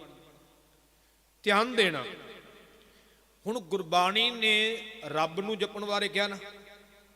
ਗੁਰਬਾਣੀ ਨੇ ਕਿਹਾ ਸਭਨਾ ਜੀਆਂ ਕਾ ਇੱਕ ਦਾਤਾ, ਸੋ ਮੈਂ ਵਿਸਰ ਨਾ ਜਾਏ। ਇੱਕੋ ਕਿਹਾ। ਗੁਰਬਾਣੀ ਨੇ ਕਿਹਾ ਏਕੋ ਜਪ ਏਕੋ ਸਾ ਲਾਹੇ, ਏਕ ਸਿਮਰ ਏਕੋ ਮਨ ਆਹੇ, ਏਕਸ ਕੇ ਗੁਣ ਗਾਓ ਅਨੰਤ ਮਨ ਤਨ ਜਾਪ, ਏਕ ਭਗਵਾਨ। ਗੁਰਬਾਣੀ ਨੇ ਕਿਥੇ ਦੂਜੇ ਨੂੰ ਜਪਣ ਦੀ ਗੱਲ ਕੀਤੀ? ਨਹੀਂ ਨਾ ਕੀਤੀ। ਪਰ ਇੱਕ ਥਾਂ ਤੇ ਬਚਨ ਆਉਂਦਾ, ਜਪਿਆਓ ਜਿਨ ਅਰਜਨ ਦੇਵ ਗੁਰੂ, ਫਿਰ ਸੰਕਟ ਜੋਨ ਗਰਭ ਨਾ ਆਇਓ। ਇਹਦਾ ਕੀ ਅਰਥ ਕਰੋਗੇ? ਉੱਥੇ ਕਹਿੰਦੇ ਨੇ ਗੁਰੂ ਅਰਜਨ ਦੇਵ ਨੂੰ ਜਿਹਨੇ ਜਪਿਆ ਹੈ। ਹੁਣ ਮਹਾਰਾਜ ਕਹਿੰਦੇ ਇੱਕ ਨੂੰ ਜਪਣਾ, ਇਹ ਦੋ ਨਾ ਹੋ ਗਏ? ਜੇ ਤੇ ਅਸੀਂ ਵੱਖ-ਵੱਖ ਸਮਝੀਏ ਫਿਰ ਦੋ ਬਣ ਜਾਂਦੇ। ਅਸਲ ਵਿੱਚ ਵੱਖ ਨਹੀਂ, ਗੁਰੂ ਤੇ ਰੱਬ ਇੱਕ ਹੈ। ਇਸ ਚੀਜ਼ ਨੂੰ ਸਮਝਣਾ ਹੈ। ਮੈਂ ਤਾਂ ਹੀ ਬਚਨ ਕਿਹਾ ਵੀ ਗੁਰਬਾਣੀ ਨੇ ਕਿਹਾ ਇੱਕੋ ਹੀ ਹੈ, ਪਰ ਦੂਜੇ ਪਾਸੇ ਕਹਿੰਦੇ ਗੁਰੂ ਗੁਰੂ ਗੁਰ ਕਰ ਮਨ ਮੋਰ, ਗੁਰੂ ਬਿਨਾ ਮੈਂ ਹੀ ਨਹੀਂ ਹੋਰ। ਵੀ ਗੁਰੂ ਵੀ ਹੈ। ਹੁਣ ਗੁਰੂ ਰੱਬ ਦਾ ਰੂਪ ਹੈ, ਗੁਰੂ ਵੱਖਰਾ ਨਹੀਂਗਾ। ਗੁਰੂ ਨਾਨਕ ਪਰਮੇਸ਼ਰ ਹੈ। ਕਿਤੇ ਜਨਮ ਸਾਖੀ ਪੜ੍ਹ ਕੇ ਵੇਖੋ, ਰੱਬ ਨੇ ਕੀ ਕਿਹਾ ਗੁਰੂ ਨਾਨਕ ਸਾਹਿਬ ਨੂੰ? ਰੱਬ ਨੇ ਆਖਿਆ ਸੀ, ਹੇ ਨਾਨਕ ਮੇਰਾ ਨਾਉ ਪਾਰ ਬ੍ਰਹਮ ਪਰਮੇਸ਼ਰ, ਤੇਰਾ ਨਾਉ ਗੁਰ ਪਰਮੇਸ਼ਰ। ਜਨਮ ਸਾਖੀ ਪੜ੍ਹ ਕੇ ਵੇਖੋ, ਰੱਬ ਨੇ ਆਖਿਆ ਮੇਰਾ ਨਾਂ ਕੇਵਲ ਪਾਰ ਬ੍ਰਹਮ ਪਰਮੇਸ਼ਰ ਹੈ, ਪਰ ਤੇਰਾ ਨਾਮ ਗੁਰੂ ਵੀ ਹੋਵੇਗਾ ਤੇ ਪਰਮੇਸ਼ਰ ਵੀ ਹੋਵੇਗਾ। ਹੁਣ ਥੋੜਾ ਜਿਹਾ ਮੈਂ ਖਿਮਾ ਮੰਗ ਲਵਾਂ, 2 ਮਿੰਟ ਉੱਪਰ ਹੋ ਗਏ, ਮੈਂ ਸਮਾਪਤੀ ਕਰ ਦੇਵਾਂ ਕਿਉਂਕਿ ਜਥਾ ਪਹੁੰਚ ਚੁੱਕਾ ਹੈ। ਗੁਰਬਾਣੀ ਕਹਿੰਦੀ ਹੱਕ ਪਰਾਇਆ ਨਾਨਕਾ, ਪਰਾਇਆ ਹੱਕ ਨਹੀਂ ਖਾਣਾ, ਉਹਨਾਂ ਦਾ ਹੱਕ ਨਾ, ਉਹਨਾਂ ਦਾ ਸਮਾਂ ਵਾ, ਇਸ ਕਰਕੇ ਮੈਂ ਬਹੁਤਾ ਸਮਾਂ ਨਾ ਲਵਾਂ, ਸਮਾਪਤੀ ਕਰਾਂ। ਹੁਣ ਧਿਆਨ ਦੇਣ ਵਾਲੇ ਬਚਨ। ਹੁਣ ਇਹ ਪਤਾ ਲੱਗ ਗਿਆ ਕਿ ਰੱਬ ਤੇ ਗੁਰੂ ਇੱਕ ਹੈ। ਰੱਬ ਕੀ ਕਰਦਾ? ਹੁਣ ਥੋੜਾ ਜਿਹਾ ਇਹ ਜਾਣ ਲਈਏ, 1-2 ਮਿੰਟ ਲੈ ਲਵਾਂ। ਰੱਬ ਕੀ ਕਰਦਾ ਹੈ? ਭੇਖਾਰੀ ਤੇ ਰਾਜ ਕਰਾਵੈ, ਰਾਜਾ ਤੇ ਭੇਖਾਰੀ, ਖਲ ਮੂਰਖ ਤੇ ਪੰਡਤ ਕਰਬੋ, ਪੰਡਤ ਤੇ ਮੁਗਧਾਰੀ, ਨਾਰੀ ਤੇ ਜੋ ਪੁਰਖ ਕਰਾਵੈ, ਪੁਰਖਣ ਤੇ ਜੋ ਨਾਰੀ, ਕਹੋ ਕਬੀਰ ਸਾਧੂ ਕੋ ਪ੍ਰੀਤਮ ਤਿਸ ਮੂਰਤ ਬਲਿਹਾਰੀ। ਰੱਬ ਕੀ ਕਰਦਾ ਹੈ? ਹਰਨ ਭਰਨ ਜਾ ਕਾ ਨੇਤਰ ਫੋਰ, ਤਿਸ ਕਾ ਮੰਤਰ ਨਾ ਜਾਣਾ ਹੋਰ। ਰੱਬ ਕੀ ਕਰਦਾ? ਖਿੰਨ ਮਹਿ ਨੀਚ ਕੀਟ ਕਉ ਰਾਜ। ਖਿੰਨ ਕੀ? ਅੱਖ ਝਮੱਕਣ। ਅੱਖ ਝਮੱਕਣ ਦੇ ਸਮੇਂ ਵਿੱਚ ਨੀਵੇਂ ਬੰਦੇ ਨੂੰ ਰਾਜ ਦੇ ਦਿੰਦਾ। ਹੈਗਾ ਕੋਈ ਇੰਨੇ ਸਮੇਂ 'ਚ ਕਿਸੇ ਨੂੰ ਰਾਜ ਦੇ ਦੇਵੇ? ਅੱਖ ਝਮਕਣ ਦੇ ਸਮੇਂ ਵਿੱਚ ਕਿਸੇ ਨੂੰ ਵੀ ਖਾਲੀ ਕਰ ਸਕਦਾ, ਕਿਸੇ ਨੂੰ ਵੀ ਭਰ ਸਕਦਾ ਉਹ ਰੱਬ। ਜਿਹੜਾ ਰੱਬ ਇੰਨੀ ਤਾਕਤ ਰੱਖਦਾ ਹੈ, ਜਿਹੜਾ ਰੱਬ ਜਿਹੜਾ ਹੈ ਘਾਹ ਖਾਣ ਵਾਲਿਆਂ ਨੂੰ ਮਾਸ ਖਵਾ ਸਕਦਾ ਤੇ ਮਾਸ ਖਾਣ ਵਾਲਿਆਂ ਨੂੰ ਘਾਹ ਖਵਾ ਸਕਦਾ। ਪੰਕਤੀਆਂ ਦੇ ਨਾ, ਘਾਹੂ ਖਾਣ ਤੇ ਨਾ ਮਾਸ ਖਵਾਲੇ। ਐਸੀ ਸਮਰੱਥਾ ਦਾ ਮਾਲਕ ਜਿਹੜਾ ਵਾਹਿਗੁਰੂ ਹੈ ਕਿ ਉਹਦਾ ਸਰੂਪ ਧੰਨ ਗੁਰੂ ਨਾਨਕ ਦੇਵ ਪਾਤਸ਼ਾਹ ਪੱਥਰ ਨੂੰ ਨਹੀਂ ਰੋਕ ਸਕਦੇ। ਸਵਾਲ ਤੇ ਇਹਦਾ, ਜੇ ਰੱਬ ਸਭ ਕੁਝ ਕਰ ਸਕਦਾ ਤੇ ਗੁਰੂ ਵੀ ਸਭ ਕੁਝ ਕਰ ਸਕਦਾ। ਗੁਰੂ ਵਿੱਚ ਤੇ ਰੱਬ ਵਿੱਚ ਅੰਤਰ ਨਹੀਂ ਗੁਰਮੁਖੋ। ਜਿੱਦਣ ਤੁਸੀਂ ਇਹ ਖੇਡ ਸਮਝ ਲਈ ਨਾ, ਉਦਣ ਤੁਹਾਡੇ ਤੇ ਬਖਸ਼ਿਸ਼ ਹੋ ਜਾਣੀ ਹੈ, ਰਹਿਮਤ ਹੋ ਜਾਣੀ ਹੈ। ਸਿੱਖ ਕਿਉਂ ਨਹੀਂ ਤਰਕ ਕਰਦਾ ਗੁਰੂ ਤੇ? ਵੀਰ ਸਿੰਘ ਤੇ ਧੀਰ ਸਿੰਘ ਨੇ ਤਰਕ ਕਿਉਂ ਨਹੀਂ ਕੀਤੀ? ਉਹਨੂੰ ਪਤਾ ਹੈ ਗੁਰੂ ਗੋਬਿੰਦ ਸਿੰਘ ਰੱਬ ਹੈ ਤੇ ਰੱਬ ਜੋ ਕਰਦਾ ਹੈ ਉਹ ਚੰਗਾ ਹੀ ਕਰਦਾ, ਮਾੜਾ ਨਹੀਂ ਕਰਦਾ। ਜੇ ਸਾਡੇ ਵਿੱਚ ਦੀ ਗੋਲੀ ਰੱਬ ਕੱਢ ਵੀ ਦੇਵੇਗਾ ਨਾ, ਸਾਡਾ ਮਾੜਾ ਨਹੀਂ ਹੋਣਾ। ਤਰਕ ਤਾਂ ਨਹੀਂ ਕੀਤੀ, ਜਿਹਨੂੰ ਸਮਝ ਆ ਗਈ ਹੈ ਉਹਨੂੰ ਪਤਾ ਹੈ ਕਿ ਰੱਬ ਨੇ ਚੰਗਾ ਕੀਤਾ ਹੈ, ਮਾੜਾ ਨਹੀਂ ਕੀਤਾ। ਰੱਬ ਜੋ ਵੀ ਕਰਦਾ ਚੰਗਾ ਕਰਦਾ। ਅਜੇ ਤੱਕ ਰੱਬ ਨੇ ਕਦੇ ਕਿਸੇ ਦਾ ਮਾੜਾ ਕੀਤਾ ਹੀ ਨਹੀਂ। ਮਾੜਾ ਕੌਣ ਕਰਦਾ? ਸਾਡੇ ਕਰਮ ਸਾਡਾ ਮਾੜਾ ਕਰਦੇ ਨੇ। ਜਿਹੜੇ ਅਸੀਂ ਕਰਮ ਕਰਦੇ ਨਾ ਉਹਨਾਂ ਮੁਤਾਬਕ ਸਾਨੂੰ ਫਲ ਮਿਲਦਾ। ਇਸ ਕਰਕੇ ਗੁਰਮੁਖੋ, ਸਿੱਖ ਦਾ ਕਰਮ ਨਹੀਂ ਕਦੇ ਤਰਕ ਕਰਨਾ। ਸਿੱਖ ਦਾ ਕਰਮ ਹੈ ਜੋ ਗੁਰ ਕਹੈ ਸੋਈ ਭਲ ਮੰਨਹੁ, ਹਰ ਹਰ ਕਥਾ ਨਿਰਾਲੀ। ਜੋ ਗੁਰੂ ਕਹਿੰਦਾ ਉਹਨੂੰ ਮੰਨ ਲਓ। ਡਾਕਟਰ ਭਾਈ ਵੀਰ ਸਿੰਘ ਕਹਿੰਦੇ ਪੂਰਨ ਸਿਆਂ ਅੰਮ੍ਰਿਤ ਛਕ ਲਾ। ਪ੍ਰੋਫੈਸਰ ਪੂਰਨ ਸਿੰਘ ਸਿਰੋਂ ਮੋਨੇ ਸਰ ਕਹਿੰਦਾ ਜੀ ਕੀ ਫਾਇਦਾ, ਕੰਗਾ ਰੱਖਣ ਦਾ ਕੀ ਫਾਇਦਾ, ਕਿਰਪਾਨ ਪਾਉਣ ਦਾ ਕੀ ਫਾਇਦਾ? ਡਾਕਟਰ ਭਾਈ ਵੀਰ ਸਿੰਘ ਕਹਿੰਦੇ ਪੂਰਨ ਸਿਆ ਮੈਂ ਸਭ ਕੁਝ ਦੱਸ ਸਕਦਾ, ਇਹਦਾ ਫਾਇਦਾ ਕੀ ਹੈ, ਪਰ ਮੈਨੂੰ ਦੱਸਣ ਦੀ ਲੋੜ ਨਹੀਂ। ਸਿੱਖ ਦਾ ਅਕੀਦਾ ਇੱਥੇ ਹੋਣਾ ਚਾਹੀਦਾ। ਜੇ ਗੁਰੂ ਨੇ ਕਹਿ ਦਿੱਤਾ ਤੇ ਫਾਇਦਾ ਹੀ ਹੈ, ਤਾਂ ਹੀ ਕਿਹਾ ਵਾ। ਇਹ ਪੁੱਛਣ ਦੀ ਲੋੜ ਨਹੀਂ ਵੀ ਕੀ ਫਾਇਦਾ ਹੈ। ਜੇ ਗੁਰੂ ਨੇ ਕਹਿ ਦਿੱਤਾ ਵੀ ਛਕਣਾ ਜ਼ਰੂਰੀ ਹੈ, ਪਾਉਣਾ ਜ਼ਰੂਰੀ ਹੈ, ਤੇ ਉੱਥੇ ਸਵਾਲ ਨਹੀਂ ਬਣਦਾ। ਗੁਰੂ ਅੱਗੇ ਸਵਾਲ ਨਹੀਂ ਬਣਦਾ, ਉਹਨੂੰ ਸਿਰ ਮੱਥੇ ਪ੍ਰਵਾਨ ਕਰਨਾ ਫਰਜ਼ ਬਣਦਾ ਹੈ। ਪ੍ਰਥਮ ਰਹਿਤ ਜਹ ਜਾਨ ਖੰਡੇ ਕੀ ਪਾਹੁਲ ਛਕੇ, ਸੋਈ ਸਿੰਘ ਪ੍ਰਧਾਨ ਅਵਰ ਨਾ ਪਾਹੁਲ ਜੋ ਲਹੇ। ਇਹ ਆਪਾਂ ਸਾਲਾਨਾ ਜੋੜ ਮੇਲਾ ਮਨਾਇਆ। ਜਿਨ੍ਹਾਂ ਨੇ ਸ਼ਹਾਦਤ ਦਿੱਤੀ ਹੈ, ਆਪਣਾ ਆਪਾ ਗੁਰੂ ਨੂੰ ਸਮਰਪਿਤ ਕੀਤਾ ਹੈ, ਉਹਨਾਂ ਦੇ ਸਾਲਾਨਾ ਜੋੜ ਮੇਲੇ ਤੋਂ ਆਪਾਂ ਇੱਕ ਸਿਧਾਂਤ ਲੈ ਕੇ ਜਾਈਏ। ਜਿਨ੍ਹਾਂ ਨੇ ਅਜੇ ਅੰਮ੍ਰਿਤ ਨਹੀਂ ਛਕਿਆ, ਖੰਡੇ ਬਾਟੇ ਦਾ ਅੰਮ੍ਰਿਤ ਛਕੋ। ਗੁਰੂ ਦੱਸੀ ਮਰਿਆਦਾ ਵਿੱਚ ਚੱਲੋ। ਨਾਮ ਬਾਣੀ ਸਤ ਸੰਗਤ ਅਭਿਆਸ ਕਰੋ, ਸਤ ਸੰਗਤ ਕਰਿਆ ਕਰੋ। ਸਭ ਸਿੱਖਣ ਕੋ ਹੁਕਮ ਹੈ ਗੁਰੂ ਮਾਨਿਓ ਗ੍ਰੰਥ। ਤੇ ਜਿਹੜੇ ਕਬਰਾਂ ਤੇ ਦੀਵੇ ਜਗਾਉਣ ਜਾਂਦੇ ਆ ਉਹ ਵੀ ਪਰਨ ਕਰੋ ਕਿ ਅਸੀਂ ਗੁਰੂ ਤੋਂ ਬਿਨਾਂ ਕਿਸੇ ਹੋਰ ਅੱਗੇ ਪੂਜਾ ਕਰਨ ਨਹੀਂ ਜਾਣਾ, ਤਾਂ ਸਾਡਾ ਜੀਵਨ ਸਫਲਾ ਹੋਵੇਗਾ। ਇਤਨੀ ਸੇਵਾ ਪ੍ਰਵਾਨ ਕਰਿਓ। ਸਮਾਂ ਥੋੜਾ ਜਿਹਾ ਵੱਧ ਲੱਗਾ, ਉਸ ਗੱਲ ਦੀ ਮੈਂ ਖਿਮਾ ਮੰਗਦਾ। ਲੇਖਾ ਤਾਂ ਮੈਨੂੰ ਦੇਣਾ ਪਊਗਾ ਕਿਉਂਕਿ ਮੇਰਾ ਹੱਕ ਨਹੀਂ ਸੀ, ਪਰ ਫਿਰ ਵੀ ਅਰਦਾਸ ਕਰਿਓ ਕਿ ਲੇਖੇ ਵਿੱਚ ਲੱਗ ਜਾਵੇ। ਸਭ ਸੰਗਤਾਂ ਦਾ ਧੰਨਵਾਦ, ਪ੍ਰਬੰਧਕ ਜਨਾਂ ਦਾ ਧੰਨਵਾਦ, ਸਤਿਕਾਰਯੋਗ ਭਾਈ ਦਲਬੀਰ ਸਿੰਘ ਜੀ ਗ੍ਰੰਥੀ ਸਾਹਿਬਾਨ, ਉਹਨਾਂ ਦਾ ਧੰਨਵਾਦ। ਬਾਬਾ ਹਰੀ ਸਿੰਘ ਜੀ ਸੋ ਸਟੇਜ ਸੰਗਤ ਦੀ ਸੇਵਾ ਨਿਭਾ ਰਹੇ ਨੇ, ਵਿਦਵਾਨ ਨੇ, ਉਹਨਾਂ ਦਾ ਧੰਨਵਾਦ। ਭੁੱਲਾਂ ਦੀ ਖਿਮਾ ਬਖਸ਼ਿਓ। ਵਾਹਿਗੁਰੂ ਜੀ ਕਾ ਖਾਲਸਾ, ਵਾਹਿਗੁਰੂ ਜੀ ਕੀ ਫਤਿਹ। ਬੋਲੇ ਸੋ ਨਿਹਾਲ।